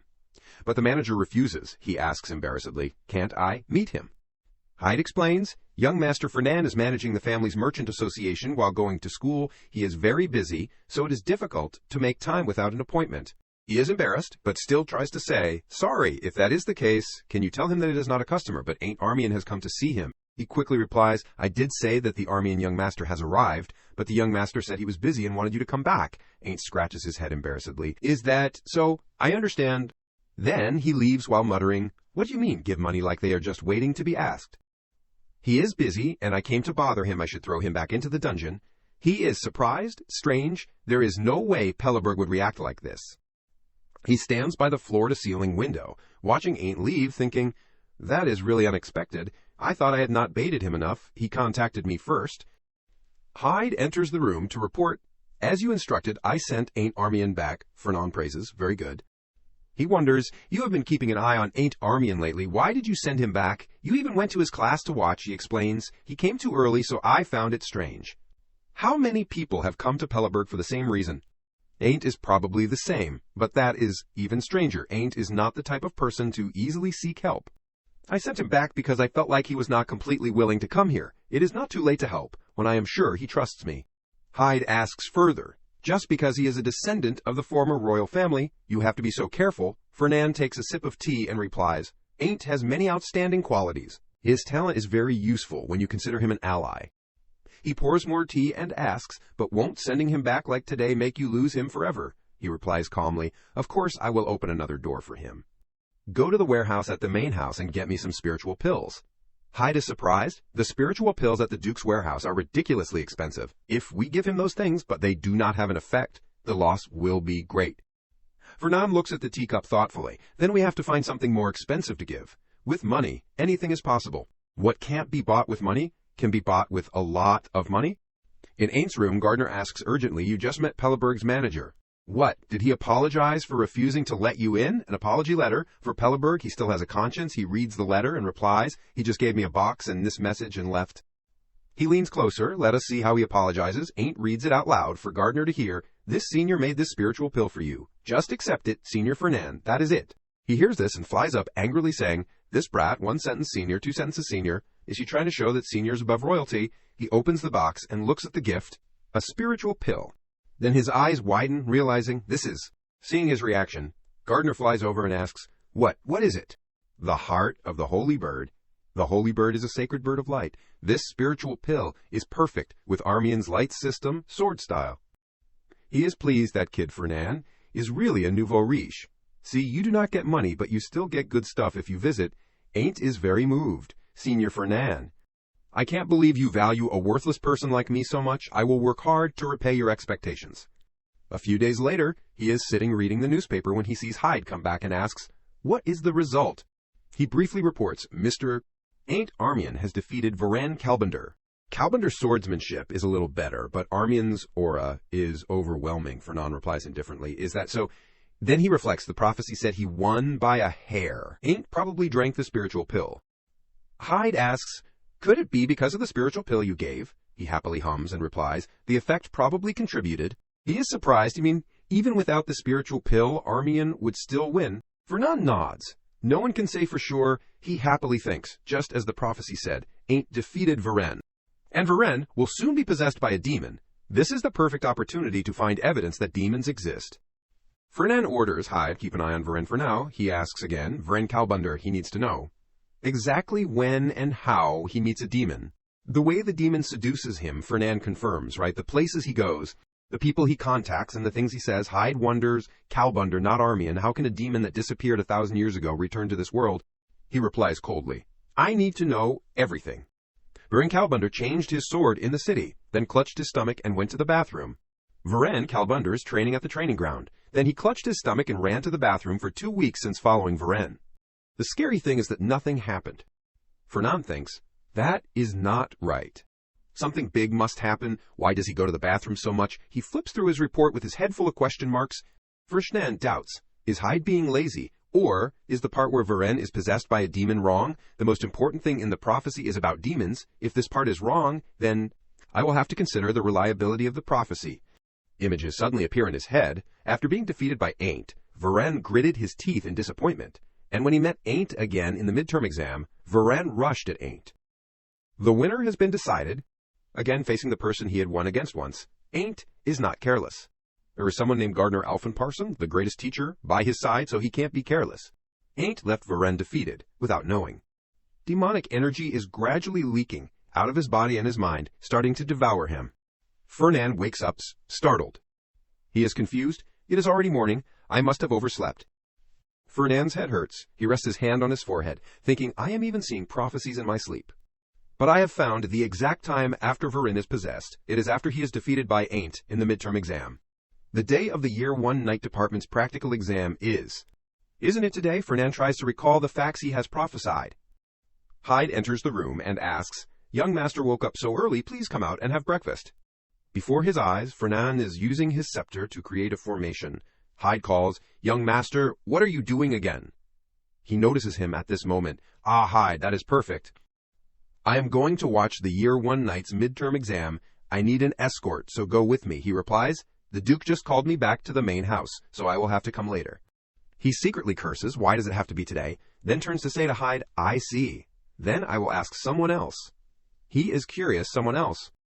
You do not have any friends at the academy, Fernand angrily retorts. I do. A friend bought with money. Then he appears in front of Luina's room. Her expression is confused, and she asks, You need an escort to collect elixirs. The exam is coming up. Does it really have to be today? Fernand makes an excuse. Delaying it will reduce the effectiveness, so I have to go now. Luina still firmly refuses. I am busy studying. He makes a condition. If you go with me, then the interest for a few months after graduation will be waived. She does not say a word and pulls Fernand's hand. Let us go. Luina asks, so where is it? He gives an address. The Northern Mountain Range. She is shocked. What? The Year 1s are having their midterm exam. If students other than Year 1s enter, they can be punished for violating the rules. Fernand replies calmly, Nothing in this world can't be bought with money, Luina sighs. Just say you are bribing someone. The person who will receive the bribe is Professor Grapp, right? He grins and replies, Professor Grapp is easygoing. I like him a lot. She suddenly turns around and says, I am going back to the dorm. Fernand is stunned hearing this. He shouts, Oh, come on, it will be over soon. I said you do not have to worry about getting caught. You are a knight, but you are going back on your word. Luina turns back and replies, It is not that. I forgot to bring my sword. Fernand is relieved. Ah, is that so? Go quickly, and watches her back happily running back to the dorm. After arriving, he whispers protectively, We have to hide our presence, or the professors and assistants will discover us. Although you can bribe Professor Grapp, but wandering around like this will cause trouble, she sarcastically says, so you also know it will cause trouble. It is a heavy crime if you know and still do it, Fernand teases. Yeah, be good, just be good. Like this. Wait, let me see where to go. He secretly calculates Ain't is second now, right? He is near the third-ranked Viren. Do not tell me they have already met. Fernand bows and leads the way, urging, We have to be quick, Luina suddenly realizes. But is not that the professor's map? It is against the rules for students to need the professor's map. How much money did you bribe Professor Grapp? He sighs, thinking, was it a mistake to bring her? Then says to her, Just follow me quietly. Suddenly a sound rings in their ears. Luina looks around cautiously. That was the sound of a monster, right? Fernand doubts, Do not tell me. That sound rings out again. She turns and says to him, It is the Year 1s. I am going to see. Fernand tries to stop her. Wait a moment. Luina, it is dangerous to go alone. Wait a moment. In just a flash, Luina has disappeared into the forest. He shouts her name, Luina.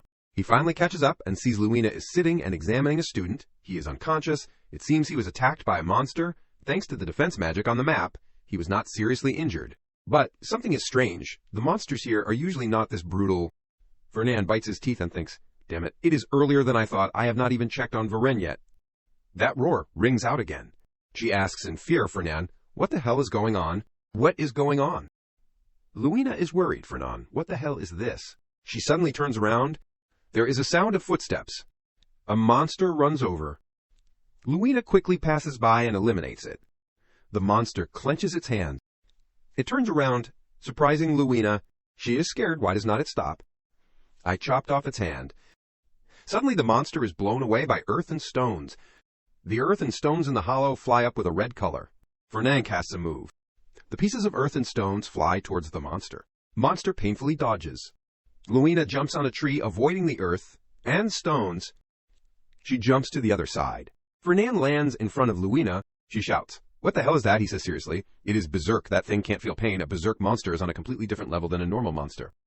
They only focus on the living creatures in front of them. The only way to kill them is to chop off their heads." Luina is surprised. Why are there berserk monsters? The prophecy mentioned the monsters discovered when a demon appears. While the professors are busy dealing with the unusual event, Varen attacked Ain't with the power of a demon. And Ain't is struggling with an overwhelmingly strong opponent to awaken, when the main character is in crisis. There will always be trouble happening around. It is the same now. Luina scolds. The monster is going crazy, and you can still laugh. Fernan orders Luina, "Now, deal with that stubborn damn monster." A piece of paper disappears at one corner. Varen kneels down, again. He is scared. It is you again, Ain't Armian. "Where are you going? It is not over." Ain't turns his head. "No, it is over. The result is decided. You lost, Varen." Varen is devastated. "Loss. I have to win." Ludger glances. "Sorry, it is just that I had too high expectations. There is nothing to apologize for." Varen blames himself. "I disappointed the prince." "You idiot. My younger brother is much better than you, and the expectations of the family. If I mess up this time, I will also lose my position as heir. I must defeat Ain't Armian this time." Suddenly, Varen launches high. Ain't looks up at him. He smiles. Varen is angry, and his eyes turn red. Ain't delivers a fatal blow to Varen. Gardner scolds, "Why do these guys keep rushing at you like they want to die? They are weak, and they do not accept defeat. It is shameful and lacks knightly style. Just eliminate him." Ain't shakes his head. "I can't." He is annoyed. He is a maggot that dirties the honor of a knight. He leaves calmly. "This is just a test, not real combat. Leave him here. The professor will take him away soon." Luina and Fernan look around. She turns to Fernan, "Forget about the herbs. Hand this place over to the professors and assistants and leave quickly." Fernan refuses. "No, I can't give up. Now we will cross the monsters and head west." Luina scolds, "You are really crazy." He says calmly, "What is crazy? You took down that berserk. They may be stubborn, but they are not impossible to kill." Luina is uncomfortable. "You knew about this beforehand, so you needed an escort." Fernan is embarrassed. "Of course not. How could I know?" She looks over. "It does not matter. I just feel uneasy." "Is that medicine more important than your life?" Fernan laughs, "Of course." He shouts and runs. "The medicine is more important," Luina yells. "Fernan, that crazy guy?" Luina is angry. "What is this? A place with medicine?" Fernan nods. "Yeah." Fernan is surprised. "Oh my, it seems he finished fighting with Ain't?" Luina announces. "Fernan, someone fainted." He stops her. Luina, "Wait, do not come near." She looks at him in surprise. "Varen Kalbender, I thought he was so good. Who did this?" "It seems he fainted after fighting. I need to help him up. Come here and help." Fernan avoids. "I told you not to. Stay away from Varen." Luina is angry. "You can't leave an unconscious person lying here. What if a monster goes berserk? At least take him somewhere safe." Luina is surprised. She quickly retreats and runs away. Luina is scared. What is with this aura? "I have never felt this aura before." Varen Kalbender, "No. Is it still Kalbender?" Fernan explains, "It is demonic energy." Luina is surprised. "Huh, demonic energy? So that dark aura is released by a demon?" He says seriously, "Right, Varen Kalbender has been possessed by a demon." The dark Varen gets up. Something is wrong, according to the prophecy. Varen should be demonized right when Ain't awakens. But it seems the target has changed. Luina realizes. "You mean the demon borrowed Kalbender's body to reappear?" "How do you know?" Fernan comments. Looking at his eyes, he really lost consciousness. Luina suggests we need to subdue Kalbender first. Fernan shouts, "Luina, hold him for 10 minutes." Luina turns to Fernan, "What are you saying?" Suddenly from above, Varen jumps down and attacks. Luina shouts, "Kalbender, it is me, Birchef." They engage in close combat. The two swords clash. Too strong. At this rate I will be pushed back. Varen is knocked away. He falls to the ground. Luina goes to attack. She shouts, "Varen Kalbender, wake up!" Varen screams. "Kalbender." Luina raises her sword. She jumps up high and lands. Varen sits up with red eyes. Luina stands with her bright blue sword. Varen lunges. They prepare to rush at each other. The two swords slash wildly. Streams of light spark with many colors. Luina stops. She comments, "My aura is dissipating faster because of the demonic energy he is emitting. What should I do? At this rate, I will run out of aura." It is not like there is no way.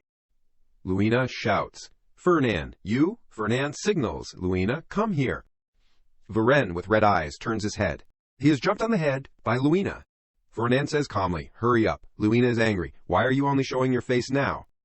Suddenly he runs, making her angry. "No, why are you running?" Fernan says indifferently. "Why? Because he is a demon." Luina scolds, "You are running away alone. Are you still human?" He argues, "I am not running away." Fernan explains, "I am setting a trap to take down Kalbunder. It is not easy to take him down. He must have stepped on it now." Varen steps on it and falls. He is sucked into a red magic circle. The circle suddenly appears with red sparks lighting up. Varen is attacked wildly by them. Luina stops. "It is not to the point of doing that. What will you do if Kalbunder is lost?" Fernan says indifferently, "He won't be lost. Look. If anything, he is even angrier." Luina looks over. "Fernan, I realized while fighting Kalbunder," he interrupts, "I do not want to use this, but..." "The red stone shines brightly," Fernan says confidently. "It is finally mine." Varen is angry. "Do not think you can swallow everything so easily," he shouts. "Burn everything." Fernan with red eyes, "Now then, let me show you my true power." Varen is burned by the fierce sparks. He collapses in pain. Fernan sighs in relief. "Good, the operation is successful." Luina is stunned. "The operation is successful." She is curious. "Were not the items you used very expensive? Is not it a bit wasteful?" He says indifferently, "Yes, but it had to be done." Luina suggests, "If we cooperated, we could have taken him down without those things." Fernan is confused. "What are you saying? He is possessed by a demon. Do not you see that black skin and red eyes, and that strong demonic energy?" She retorts, "It looks like he really wants to destroy the world, but the essence is still Varen Kalbunder." Fernan is surprised. Did not Ain't Armian struggle a lot to awaken?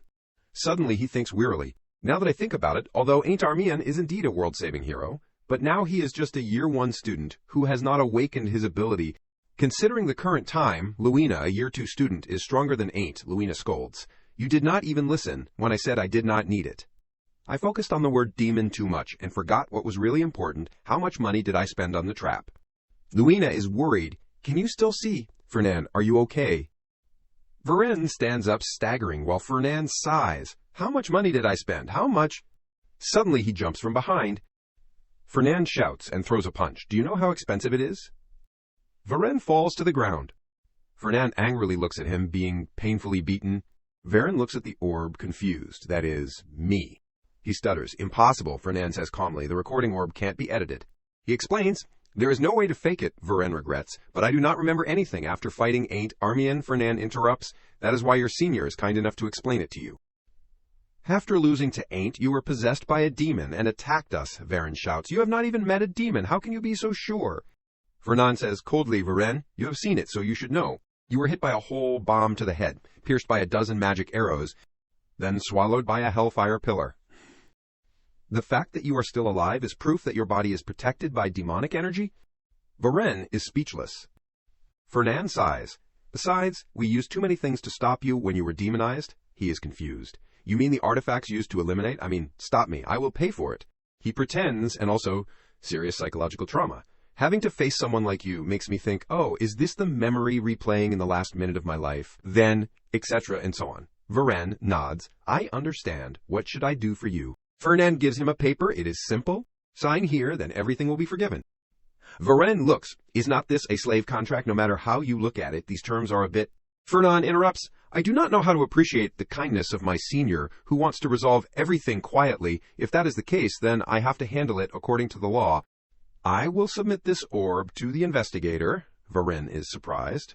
The investigator is an organization directly under the Emperor, with the main duty of finding and eliminating demons. In the name of eliminating demons, they once held absolute power, however. 1,000 years have passed, and the existence of demons has been forgotten. Now they are just a formality. Fernan looks away. The investigator is looking for an opportunity to return to their former glory. They will probably be happy to receive this recording orb. Varen is angry. I said I have nothing to do with demons. Fernand says calmly, you have already merged with a demon, so it is not strange to be expelled from the academy. And do you think the Marquis will accept a son who sold his soul to a demon? Varen signs the contract. He bows his head. Please take care of me, sir. Ah, no, senior. Luina is worried. Is it okay for us to do this on our own? Isn't it best to report to the professors? Fernand stops her. It is not time yet. Varen may be manipulated or voluntarily become a demon. We have not found out the reason he may be manipulated.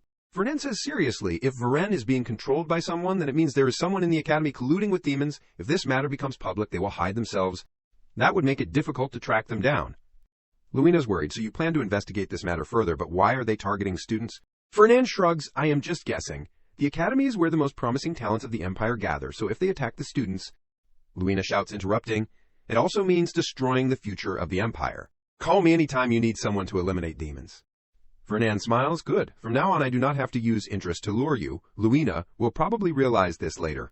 How foolish that promise was at this moment. Due to the professors and assistants being busy dealing with the monster rampage, the Year 1 Night Department's midterm exam was cancelled midway. But the exam still had to be taken. All the practical midterm exams were replaced with theory. Because the Academy scores were more focused on practical than theory, for the students who always focused on practical training, theory exams were a significant burden. Ain't seriously does his paper. Ain't is no exception. Gardner is worried, but no matter how he thinks about it, it is strange. He speaks, what is wrong? He deduces, the monster rampage the other day was definitely the work of a demon. I could feel the demonic energy spreading, but it was very faint. But the demon did not appear, ain't wonders, so it was not caused by a demon. Gardner is annoyed. No way, I have said it again and again. He hits him. The demons will definitely reincarnate. That is why the first emperor put me here. And the demons will always find a way to target you. Ain't a surprised, huh? Why? Gardner is curious. Are you asking because you really do not know? Because for the demons, the name Armian has been engraved in their bones. If it was not for the Armian family, they would have had the world in their hands. So this time, they will definitely wipe out the Armian bloodline first. So do not let your guard down and listen to me. Understand, ain't is scared. I am bait for demons. At the same time, Ravados Hall, Fernand holds his head and shouts loudly, Hyde is worried, young master. What is wrong? The Year 1's mandatory common subject, field survival skills. The students who have completed the midterm exam will be thrown into the Southern Forest for a week. The Southern Forest, perfect. The late Emperor put a type of elixir in a lake. That place is uneven with rocks and gravel. You can't feel any presence. The story of the elixir is actually a lie. It is just bait to make him step into the still lake. The moment he steps in, the lake immediately takes away all his defenses. Is this it? If you do not intend to find it, no one would be able to come here. Ain't's normal gait is not enough. He has to hide his presence as much as possible, and when he feels the loss is near, when he has to fight for himself, I found it, Ain't mutters. Ain't's eyes slightly shift downward. A body supported by 4 sturdy legs has broken through the stone wall. The heart that it has just pierced and eaten raw is covered with jade-like blue scales, and instead of the smell of blood, a blue liquid flows from the wound. The creature's body seems to be breathing. No, it is actually breathing. As he approaches its body, the breath emanating from it carries an icy coldness that brushes past Ain't's cheek. The closer he gets, the colder he feels its breath. It is a spirit beast. The robbers are acting like they are the owners. You are not strong enough to fight it now. Run away. Ain't swallows dryly. He wants to turn around and run, but the monster in front of him does not give him a chance. When Ain't glares at it, the monster rushes forward and Ain't dodges the attack. Swinging his sword at its body, the monster easily dodges Ain't's attack and rushes at him again. And Ain't dodges its attack again and swings his sword at its body again. When the spirit beast falls, the area behind it collapses. Through the crack, mithril ore is revealed. Ain't shouts, oh my god, a mithril vein. Gardner praises, dig it all up. Ain't, do not leave a single piece behind. Mithril is called the metal blessed by mana. Not only that, this sword is also made of mithril alloy. Thanks to that, my soul was able to reside in it. Fernand is surprised, huh? Metal can house a soul. He brightens, it is mine, Luina says. Last time it was elixir, this time it is spirit herb. Fernand says, leisurely, I lied last time, but this time it is real. She eats a piece of chocolate. The Year 1's field survival training is for a week, right? So you have to skip school for a whole week. He is smug. I have prepared everything. As long as you agree, I will take care of everything. Luina says indifferently. Then, never mind, Fernand suggests. I will waive the Berchev's interest, she interrupts. I won't do it. I do not know about other things, but I can't skip any more classes. Skipping school for a whole week to find an elixir, you really are. Fernand shouts, all right, I will find someone else. Jay speaks, it has been a while since I have seen you, Fernand. He smiles brightly. I hope the blessings of Manhwa will be with you today as well. The midterm exam results then. Ranking, Year 1 Night Department, 1st place, Valois, 2nd place, Varen, 3rd place, Kane, 15th place, Varus, 16th place, Ain't. Luina is curious. You are... She hesitates, Jace finds. He shouts, so you are not alone. Hello, Miss. Luina Berchef, may the blessings of Manhwa watch over you. Jace asks, how have you been lately, Fernand? He replies, So, how is it at the academy? He says shyly, I am still a year 1, so I have a lot to learn. Luina interrupts, you two, are you close? Fernand says calmly, are you so surprised? Jace says happily, it is normal. Luina says seriously, what is normal, Jace finds? Are not you the saint of the long god church? That saint that everyone praises is associating with this money-grubbing devil, he chuckles. Miss Luina is probably not a mage, so she does not know. The long god that the church worships is the ancient dragon that bestowed magic to mankind. Over time, we began to worship mana and magic itself. Most of our followers are mages, and we became a powerful mage organization because of that. To become a great mage, that person must be recognized by our pope. Our power is that great. Luina scolds, I know that part, but what does it have to do with the two of you being close? Jace holds out his hand. Because the church includes mages, the operating costs require a huge amount of funding, and Fellingberg is the largest sponsor of the church. Countless magic items made by the church are circulating through the Fellingberg's Merchant Association. The Long God Church and Fellingberg are inseparable. Jace smiles, the ancient said. With money comes power, Fernand boasts. I am also older than him, he nods. Yes. Luina is uncomfortable. Is this really a saint? Jace cries, Yui, saying that hurts me. She is flustered. No, I am sorry. I misspoke. He laughs, I am just kidding. Luina coughs, anyway, I understand the relationship between the two of you, then I will go first. Jace is surprised, are you leaving already? We just met, she says indifferently. Yeah, I do not intend to get involved in this. He is friendly, if you change your mind, then feel free to come back here, goodbye, Ems. Luina, may the blessings of Manhwa be with you. Then, Jace smiles, what did you call me here for? Fernand says angrily. We will go collect spirit herbs at the Year 1's training ground. I need someone to help. He is excited. Oh, spirit herbs. That sounds really appealing. He turns around. You are planning to steal it, right? Jace objects? Of course not. I do not want to risk my relationship with Fellingberg just for a spirit herb. But do we really have to go on the training day? With your ability, it is easy to sneak in and take it beforehand. Fernand sighs, if I could, I would have done it already. Unfortunately, I have not been able to pinpoint the exact location. Actually, with the information from the prophecy, it was already enough to pinpoint the location. There are 7 lakes in the southern forest, where the Year 1's training is conducted. I have sent Manhwa to the bottom of all 7 lakes to find ley lines, but I could not find any mithril. Clearly, the cave has been hidden by magic, so you can't see it by searching. In the usual way, it is annoying, but I have no choice but to tell Ain't.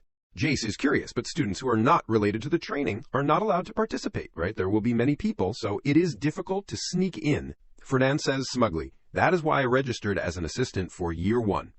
He is surprised, can a Year 2 be an assistant? I thought there were very strict requirements. Fernand says calmly, it is true that it is a bit strange for a Year 2 to be an assistant, but it is not against the law, so I was allowed. Jace looks over. You really are a true merchant. You make sure of everything, he suggests. So are you participating? He signals, if you promise to give me a lot of this, then I am very willing. If it is clearly written in black and white, that would be perfect, that brat. Jace blends into the crowd. Gardner mutters, let us review the plan. The spirit herb we are looking for is in Farden Lake in the west. We have to act like it is just a coincidence to avoid suspicion. First just wander around, ain't as surprised. Gardner reminds, are you listening? He is attracted to something. Senior Fernand is over there. Ain't as happy, it seems. He is also an assistant, he scoffs. That rich kid an assistant, there is no money in it. Ain't says shyly, it is probably for bonus points, senior. Grap shouts, training will start in 30 minutes. Assistants, take your positions. Ain't sighs, I wanted to greet Senior Fernand. Gardner is annoyed. What do you like about that pretty boy? Jace checks, the outfit is complete. He turns around, can I have some of your plasma and mana?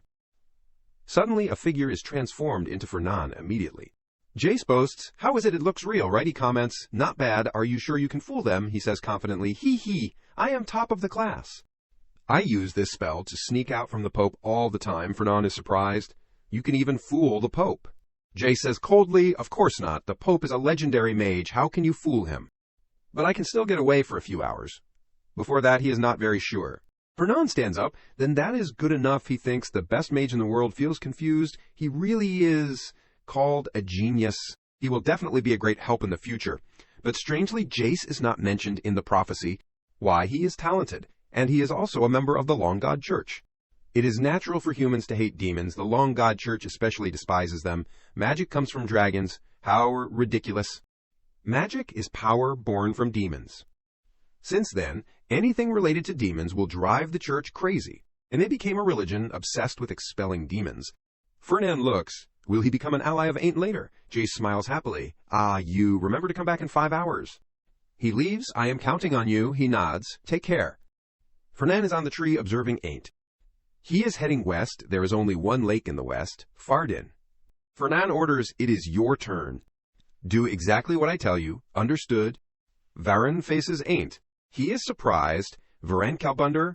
He is embarrassed. Ain't wonders, what is wrong? Varen, you really want to fight again? You know it is impossible, Varen curses secretly. Of course I know that, you bastard. I do not want to look so pathetic either. Varen remembers you want me to stick to Ain't Armian during the training. Why? Fernand glares. It seems you do not understand your situation. Do you want to make your life more difficult? He says angrily, I can't accept being defeated, Ain't says calmly. Is not 2 times enough? Varen shouts, 2 times or 100 times does not matter. Losing to you has ruined my honor. I will fight until I regain my honor. Gardner laughs loudly. The indomitable fighting spirit even after being defeated. He praises, I did not see anything at first, but now you look like a wonderful knight. Accept it, Ain't. He smiles, Varen, that is good, but... This training prohibits students from fighting each other. He shouts, no, I do not care. I am just fighting for honor. Don't mind the rules, Ain't. A knight is trying to regain his honor. Charge, Ain't, Gardner provokes. Are you really going to trample on the pride of a knight? Ain't bows his head. Fernand observes from afar. Although he complains a lot, Varen is doing well. Just stall for time. In the meantime, I will take care of my business. He lands on the river bank. Fernand looks around. No one is around. The barrier must have been set up. Even if I tear up the earth to find Mithril, there won't be any sound coming out. He is happy. Now then, let us try this out. I finally get to use this magic. I have always wanted to try this. I need to find the Mithril before Ain't gets here, so there is not much time. So I prepared something special. Summon? Fernand shouts, my servant, the origin of magic technology, the essence of all magic skills, mixed with the nature of a merchant, a huge mountain of money. James opens his eyes fiercely. It looks at the self-satisfied Fernand. He orders, from now on your name is James. Let us go. James, it is time to find Mithril. Varen shouts, do not even think about leaving without defeating me, you heartless person. Are you really just standing there when I have done this much? Ain't covers his face. So annoying. He scolds. That is enough, Varen. Stop whining like a child. He is uncomfortable. You think I want to do this? Varen remembers. At least 1 hour. If not, I will give you a beating. Ain't is surprised. What are you saying? He shouts. I like it. Okay. I like being trampled on and having my life ruined. I am crazy, so hurry up and attack, you bastard. Ain't is tired. What the heck? He kicks him. What kind of pervert are you? Varen is sent flying far away. He gets up. Yes, I am a pervert. So come on. Varen checks the watch. How long has it been, mister? Fernand said I have to stall for an hour. It has been 1 hour and 10 minutes. I am alive. Gardner scolds. I did not teach you like this, Ain't says seriously. No, the rules are that you can't fight in the training session. And this cave, if you do not actively search for it, you will never find it, he says smugly. Of course, if it was easy to find, then the treasure would have been stolen long ago. He is vague, but I can feel something here. It feels like there is a different energy next to the spirit herb. Gardner orders, look down. A stream flows and spirit herb. Ain't is happy, jackpot. Meanwhile, deep inside the underwater cave, Fernand is happy. He jumps up and down with James. I found it. Ain't is pleased. Here comes trouble. It is true I found the spirit herb, but how do I get it? Gardner reflects, I did not expect there to be a water dragon guarding it. This is bad. Let us go back now and come back here when there is another chance. He turns to, what if I fight that water dragon? He sighs. Then that dragon will taste human flesh today. That thing is too much for you now. Stones suddenly fall down. They fall on the water dragon. waking it up. The water dragon wakes up and opens its eyes. It roars ferociously. Gardner is scared. This is bad. It is awake. Ain't calculates. Now, the water dragon looks directly at him blankly. Ain't grips the hilt of his sword and shouts, "If that is the case, then let us just take it down." Gardner quickly stops him. "Why are you drawing your sword? I told you to stop. You can't beat it. Run away." The water dragon opens its mouth and roars loudly, rushing over. He panics and shouts, "Run. Do not look back. Run quickly. He is frozen. It seems it is a bit late to run now." Ain't agilely jumps and dodges the water dragon. He turns, aims, and swings his sword. This slash collides with the water dragon's hard head, causing it to fall down. The water dragon does not want to be outdone. Its flexible tail lashes out. Ain't is hit, painfully shouting. His whole body crashes straight into the rock wall behind him. He puts his hand on the ground, trying to steady his body. Aint's body recoils slightly. He holds his sword tightly in his hand, frowning and looking at the water dragon. Suddenly, Aint's eyes widen. The water dragon in front of him is opening its mouth wide, condensing water-based magic. Ain't concentrates the magic power of his whole body, preparing to respond. It opens its mouth wide, spitting out a column of water. He grips the hilt of his sword tightly with both hands, raises his sword in front of him, pursing his lips, waiting. The column of water from the water dragon's mouth is like a waterspout, shooting straight at Ain't. The sword aura in front of him immediately forms a shield, fiercely opposing its waterspout. Suddenly, the rocks under Aint's feet shatter, his whole body lurches. Ain't does not have time to understand what is happening, only manages to shout. Then, both he and the water dragon fall together. Not far away, Fernan hears the sound and looks up in surprise. It is noisy. The water dragon woke up. I stuffed it with a bunch of sleeping pill-soaked meat, but it is already awake. It really is a legendary beast. He bows and picks up the last rock, thinking, I hope Ain't does not fight the dragon. Because I still have to deal with Varen being possessed by a demon, I am annoyed that Ain't lost the opportunity to awaken, as in the prophecy. But I gave him the heart of the holy bird, right? It should be fine, Fernan walks while asking James, James, have you dug everything up? Let us get out. He carries the rock in front. It carries a large bag on its back, obediently following behind. At this time, on Aint's side, he is struggling to cling to the rock wall, preventing himself from falling further. His arms using so much force that they are shaking. Ain't softly groans. He tried his best to climb up. With his whole body out of suspension, Ain't knelt on the ground, panting, mumbling, almost died. Gardner grumbled, That is why I told you to run. He gave a bitter laugh. I wanted to run too, but the water dragon charged like it wanted to kill me. He was so annoyed, he poked Aint's face a few times, irritably, saying, If the ground had not collapsed from the impact, you would be in its stomach right now. He sat up straight. But I am doing okay. Gardner seemed to agree. Indeed, thanks to that holy bird heart, your aura has gotten stronger. Look, the spirit herb is still safe, thankfully. Following the direction he pointed, Ain't frowned slightly. It is so high up. It will take a while to climb out of here. A thought suddenly flashed in Gardner's mind. He turned and flew in the opposite direction, calling out, Ain't, come in here. I sensed something strange from that direction. Ain't was surprised, huh? But I do not feel anything. Gardner got annoyed again. Stop talking and hurry up. Ain't sighed helplessly, replying, Okay. He looked around a bit and then asked curiously, Is this it? The place you said was strange. There is nothing here. Right now the two were inside a high-ceiling passage, but other than the rocks, there was nothing special about it. Gardner looked around, shaking his head. No, there is definitely something here. Ain't lowered his eyes. Let us just get the spirit herb and leave. Just then he suddenly saw something. Gardner called out excitedly, Ain't, over there, look, there is light. He rushed over. It is true. What could it be? He did not bother to speculate, urging him, dig it up quickly. Hurry, hurry. Ain't nodded, lifting each stone with effort. Okay. He threw the stones he had lifted to the side with a thud. The light in front of them was now even clearer, and Ain't could vaguely see 7 iridescent colors reflecting on his face. He exclaimed in astonishment, This is... Gardner's eyes shone brightly, extremely excited. Scene changes to inside the forest. Jay smiled, asking, Did you find what you wanted? Fernan put on his jacket, nodding. Yes. No problems on this side either, right? He put his hands in his pockets, calmly replying, No. Just a few monsters going berserk. Good job! A strange smile suddenly appeared on Jace's lips. Then, Fernan understood. Our trading company will place an order with the church today, according to the quantity in the contract. He cheered happily, his smile stretching from ear to ear. He tidied up a bit and then bid farewell. Then see you later, Jace. Jace hugged James, waving back enthusiastically. Thank you so much, boss. May the blessings of Manhwa follow you. Fernand sat on a tree branch, leisurely admiring the shimmering stone in his hand, thinking to himself, to think I can get my hands on mithril, it is so rare that not many people can even see it in person. Now I just need to find the right ore to combine it with. Mithril can absorb and conduct mana very well, but it can't realize its full potential on its own. It needs to be mixed with another metal to truly shine. Of course, it can't be just any ordinary ore. The best combination with mithril is, he unconsciously muttered aloud, adamant, a metal harder than all others.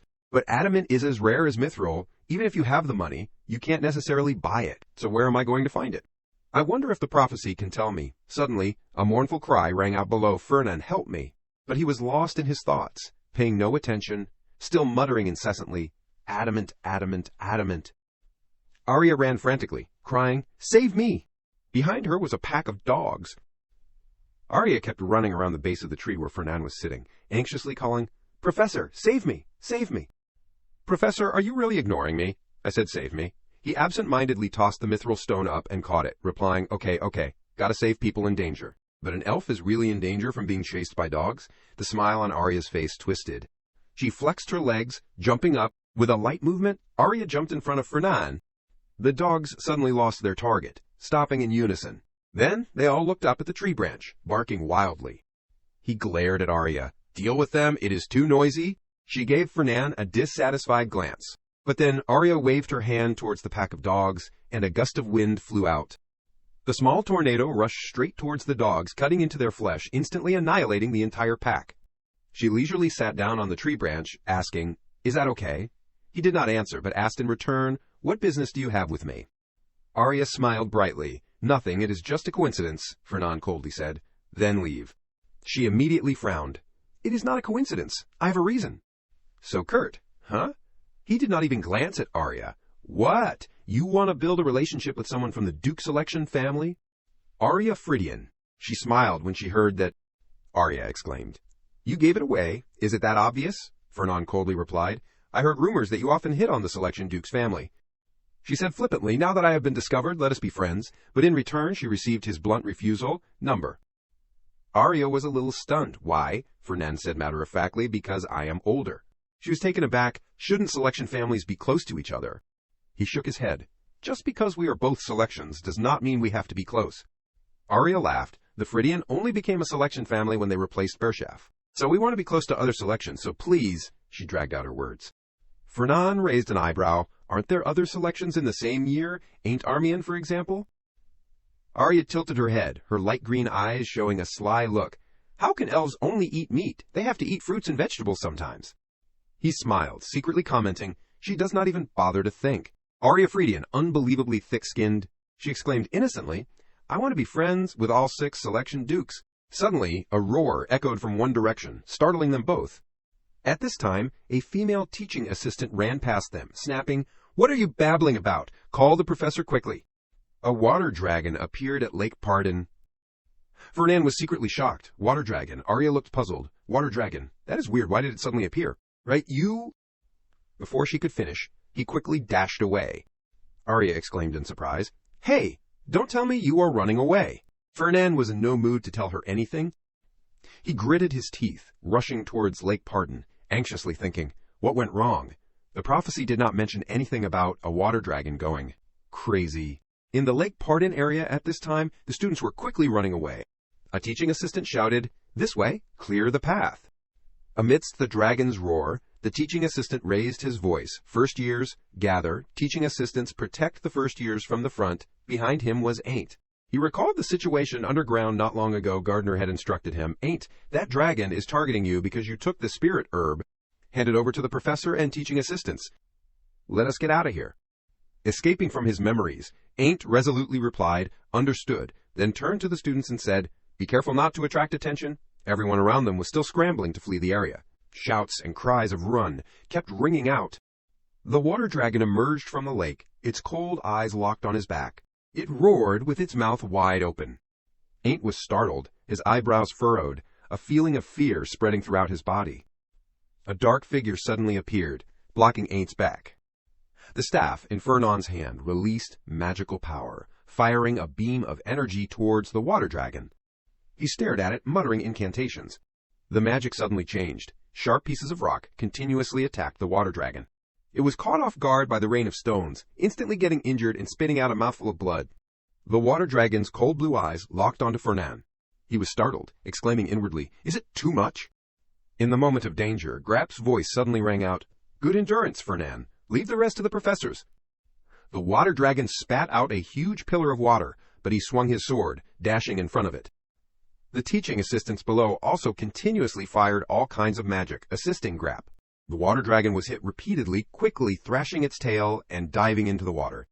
The female teaching assistant with a freckled face shouted, "It ran away after it."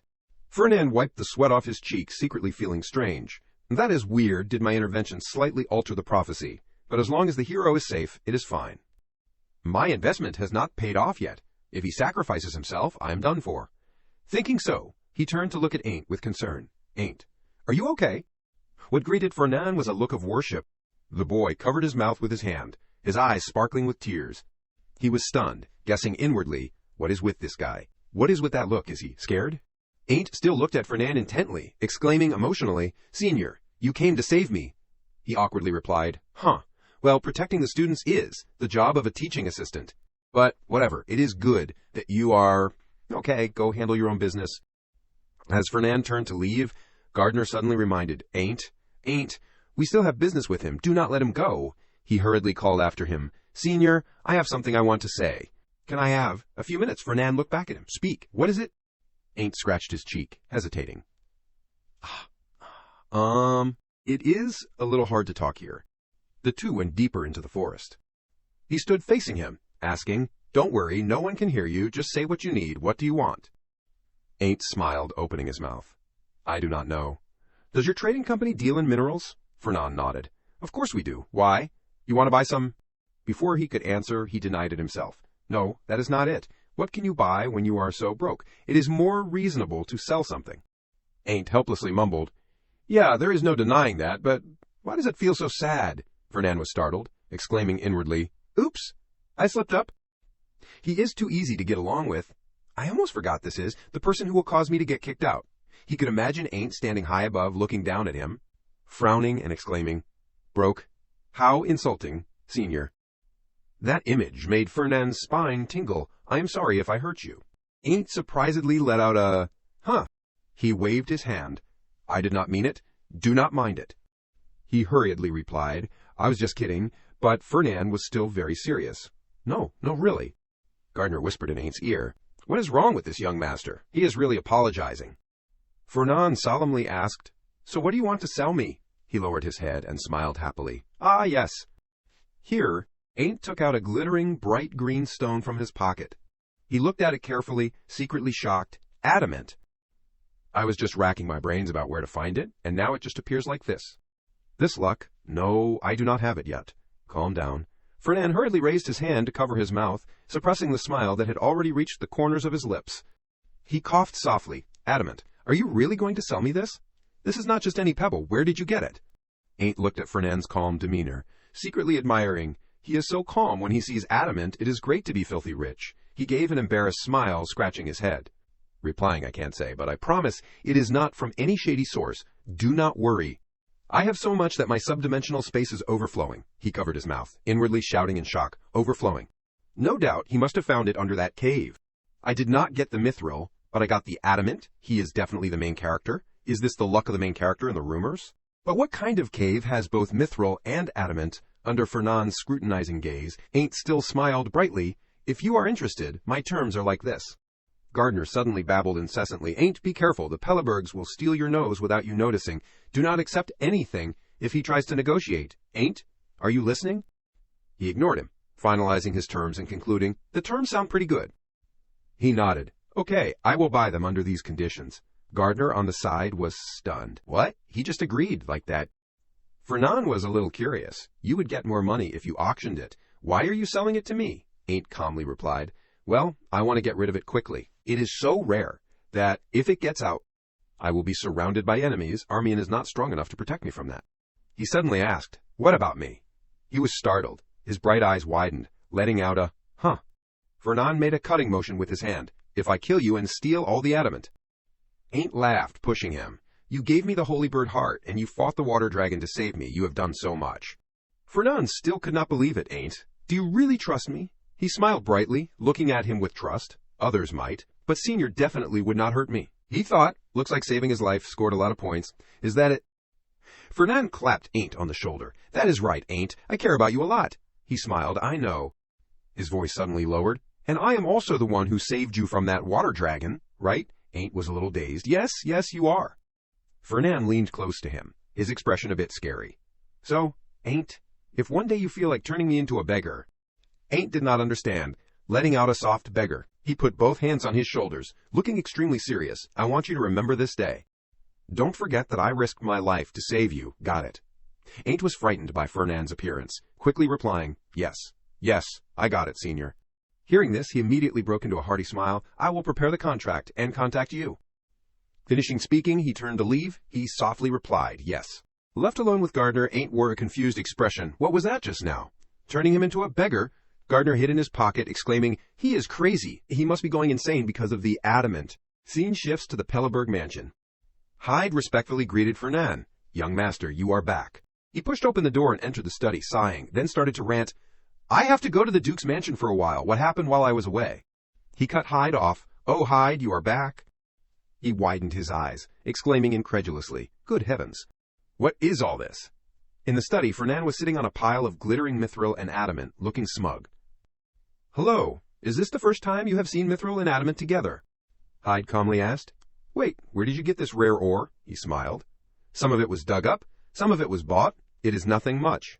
He bent down and picked up a piece of adamant, exclaiming, You can't necessarily buy this even if you have the money. Selling this pile would blow away this year's revenue target. Fernan shook the glass of wine in his hand. I'm not selling it. Hyde frowned. You are not. Then what are you planning to do? He calmly replied. I am going to create a giant ego golem with its own will and actions. I have always wondered. A knight has a loyal warhorse. An elf has a spirit as a companion. But why do not merchants have anything like that? Why are merchants such lonely beings? So I decided to resolve this absurdity by creating a giant golem with an ego. Hyde's face did not change. Absurdity? Can you even call it an absurdity?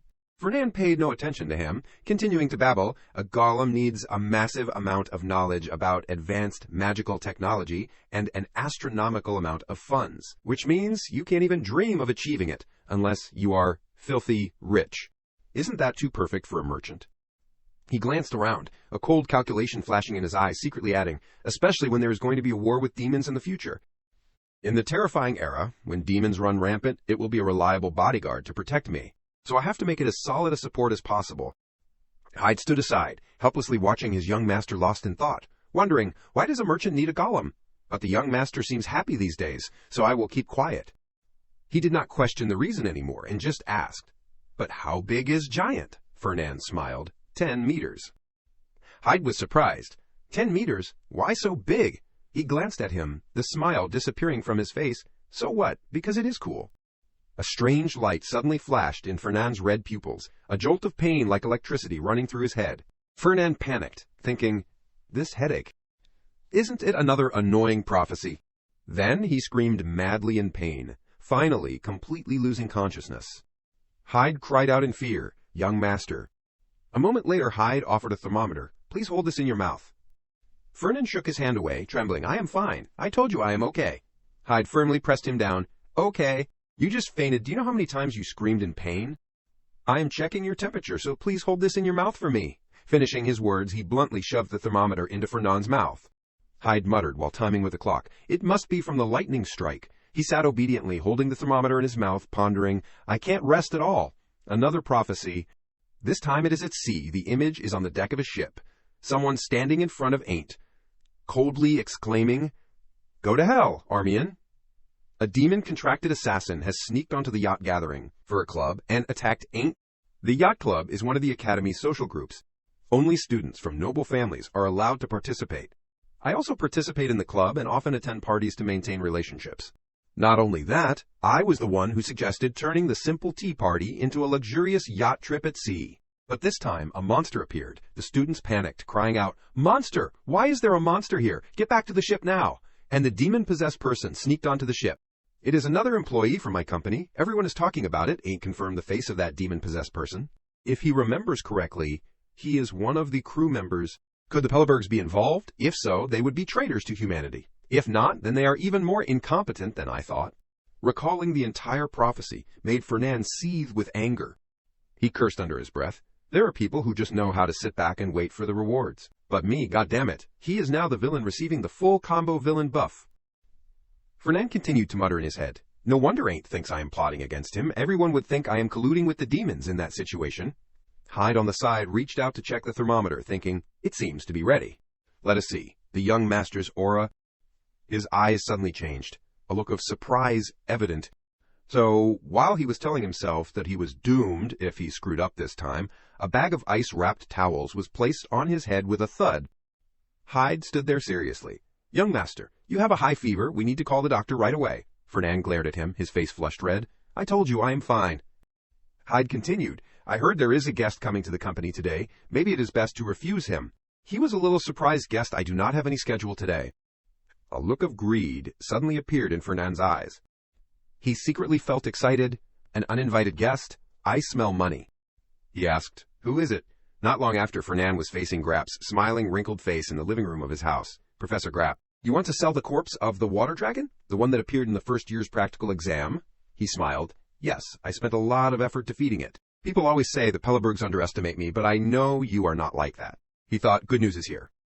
The water dragon has many uses. Thinking so, Fernand asked, but is it okay to approach a student directly like this? Grapp gave a sarcastic smile.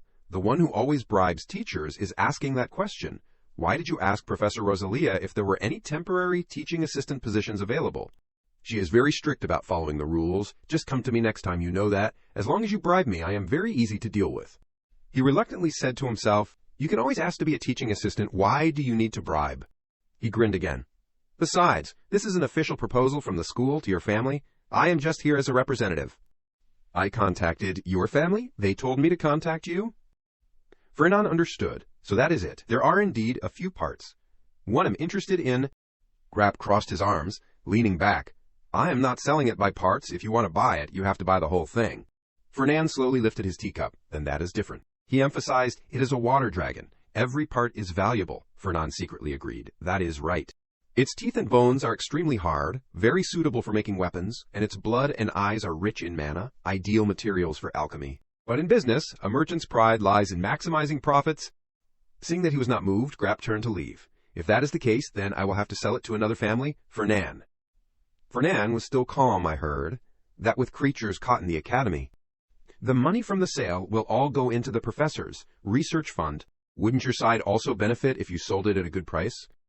His expression instantly brightened up. You want a good price for your own benefit, right? Okay, what do you want? He leisurely replied, I want the exclusive rights to sell boats to the academy. If the academy wants to buy boats, they can only buy them from the Kim Kwai Trading Company. Grapp was taken aback. Boats. What does the academy need boats for? Do you really want that? Fernand smiled. Of course. He added in his mind, not needed now, but it will be soon. After the monster attack, the yacht will be sunk. The incident in the prophecy, the noble children floating on the sea, will make the academy realize the need for naval warfare training. The school will organize mock battles, which means boats will often be damaged, leading to huge repair and purchase costs. In other words, this is a long-term profit. Thinking like that, he reached out his hand to Grapp, who firmly took it. Okay, I will propose it to the headmaster. Scene changes to a bookstore. A customer asked the shop owner, do you have a basic cookbook here? I have been looking on the cooking shelf, but I can't find it. The shop owner was a man with narrow amber eyes, with a sinister gaze, slightly wavy gray hair. He smiled politely, replying, if it is not there, it must have been sold out. Let me check the warehouse to see. Finishing his words, the shop owner turned and left the counter. The female customer happily nodded. Okay. He walked to the end of the room, opening a door. The bookstore owner stood in front of the towering bookshelf in the warehouse, carefully searching. Let us see. Basic cooking. Suddenly a distorted shadow appeared in the middle of the room. A pair of bright eyes appeared behind him, speaking. Report. After checking, we confirm that Ain't Armian has never met Varen Kalbunder, who went crazy because of the demonic energy. According to the plan, Kalbunder should have tracked Armian's mana after being defeated, but it seems someone has intervened. The shop owner rolled his eyes. Intervened. The shadow replied, I have not been able to identify who it is. The traces have been erased. The hand gripping the bookstore owner's ladder suddenly tightened. He slowly climbed up the ladder, his voice exuding danger, so there is no way to find him. Is that what you mean? The shadow hurriedly assured, No, I will definitely find another way. The shop owner dismissed it. Forget it. We only have to do that as a last resort. Just focus on the next plan. The shadow bowed his head. Understood. The bookstore owner took down a thick book, muttering, But it is strange. If Kalbunder collided with him, he should have recognized the demonic energy immediately. Why has not the Academy said anything? Even the traces have been erased. Could it be a coincidence? Or is it intentional? One of his eyes unconsciously turned dark red. His pupils dilated. That gaze was completely the gaze of a venomous snake. The shadow asked in a deep voice, cautiously, So that means someone knows about our existence? The shop owner replied, Impossible. If someone knew, the world would not be so quiet. I think it is just a coincidence, but it is best to be careful. Since we are lacking power, if we are discovered, the future plan will be pushed back. The shadow looked at him. Understood. The shop owner emphasized, Furthermore, eliminating Ain't Armian is the top priority. Since entering the Academy, his growth has been unbelievable. Even if I do not know exactly how, this must be because of the first emperor, that damned descendant. So the next plan must succeed. If Ain't Armian gets stronger, it will be a problem. Don't disappoint me a second time? A red light flashed in his eyes, full of threat. The shadow slowly disappeared. I will pay attention. The shop owner pushed open the warehouse door, walking out, speaking to the waiting female customer, Madam, I have found the basic cookbook. He smiled, handing the book to the girl. After paying, the girl happily left the bookstore. Thank you. Have a nice day. Not far away, Fernand lifted a glass of wine, asking the person opposite him, You sensed demonic energy. Where? When? Luina added sauce to the dish while replying, Exactly 3 days ago, around dinner, about 7 o'clock, I think. I was with Bella at the time. He searched through his memories, asking, Bella Hoen, 19th rank in the second semester of the night department, right? She nodded. Yes, that is Bella Hoen. Fernand continued to press. What was the situation like at that time? Luina slowly chewed her food, starting to recall. At that time. 3 days ago, Bella requested a challenge. She said she felt her skills had improved and wanted to confirm it. Usually we practice with wooden swords, but this time she wanted to use real swords. I do not know if she got some elixir. But she was very confident, and it was not just for show. Bella's sword was heavier and fiercer than before. She really had improved. Bella had used a powerful sword to push Luina into a disadvantage. She continued to tell. It is not just the strength. When Luina dodged and counterattacked, her sword pressed close to Bella. Luina took a breath, and her body was also faster, enough to avoid my attacks. At that time, she had said to Bella, It is really different from before, stronger and faster.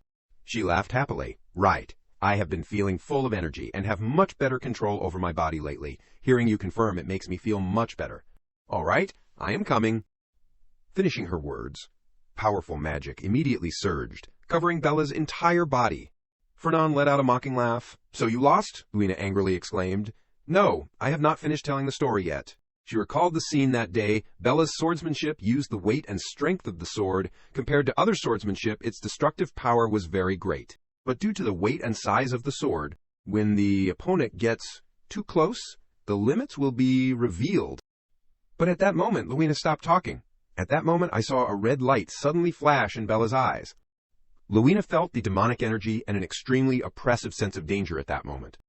Instinct made her quickly retreat, just barely escaping a powerful sword strike from Bella. Luina slid backwards, quickly stabilizing her body. She lowered her head, looking at the cracked ground under her feet, with a complex expression. Bella was startled and exclaimed, I messed up. I do not think I have controlled it yet. She scratched her head and laughed. After finishing telling her story, Luina skewered a piece of food and put it in her mouth. That is the story. Fernand frowned. Are you sure it was demonic energy? She grumbled with dissatisfaction. There is no way I would forget that cold and disgusting aura from my encounter with Barian. Even if it was just for a moment, I am sure it was demonic energy. He asked, What is Bella's condition? Luina looked out the window. Completely stable. There has not even been anything unusual after that fight. Unlike Barian, there are no abnormalities in her appearance, and there are no signs of memory loss. So I wondered if I was mistaken.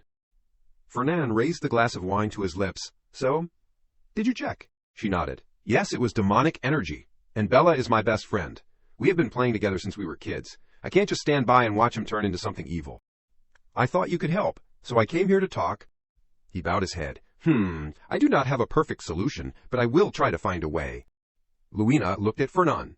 Thank you. He also looked into her eyes, a sharp look flashing in his eyes. But I am just asking out of curiosity. Is that really delicious? Steak and chocolate syrup? She happily nodded. Yes, it is very delicious. Scene changes to Fernand's office. He leaned against the desk, carefully flipping through a file. Dormitory, classroom, training hall, library, cafeteria, typical daily schedule. Like that bastard Barian, there are no suspicious contact signs at all. Fernand sank into thought.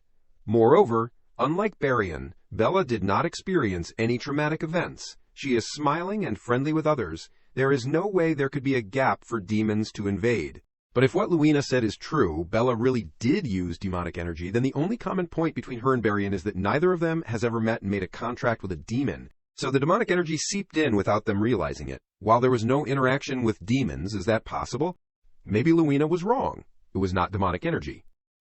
His pupils unconsciously widened. That headache suddenly appeared again.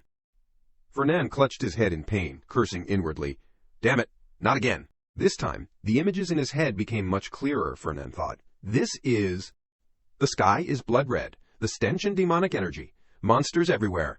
People who've lost their minds are running around. They are all students of the academy, residents of the island. I can see Ain't's troubled face. This scene is so familiar. As he got closer, Fernand heard him say to Gardner, They are acting strange. He looked around. I do not know when the demonic energy has invaded the bodies of the students. With the descent of the demon Andromalius, they begin to awaken. Fernand exclaimed in surprise. Andromalius. So the academy is no different from hell now. This is the moment Andromalius descends.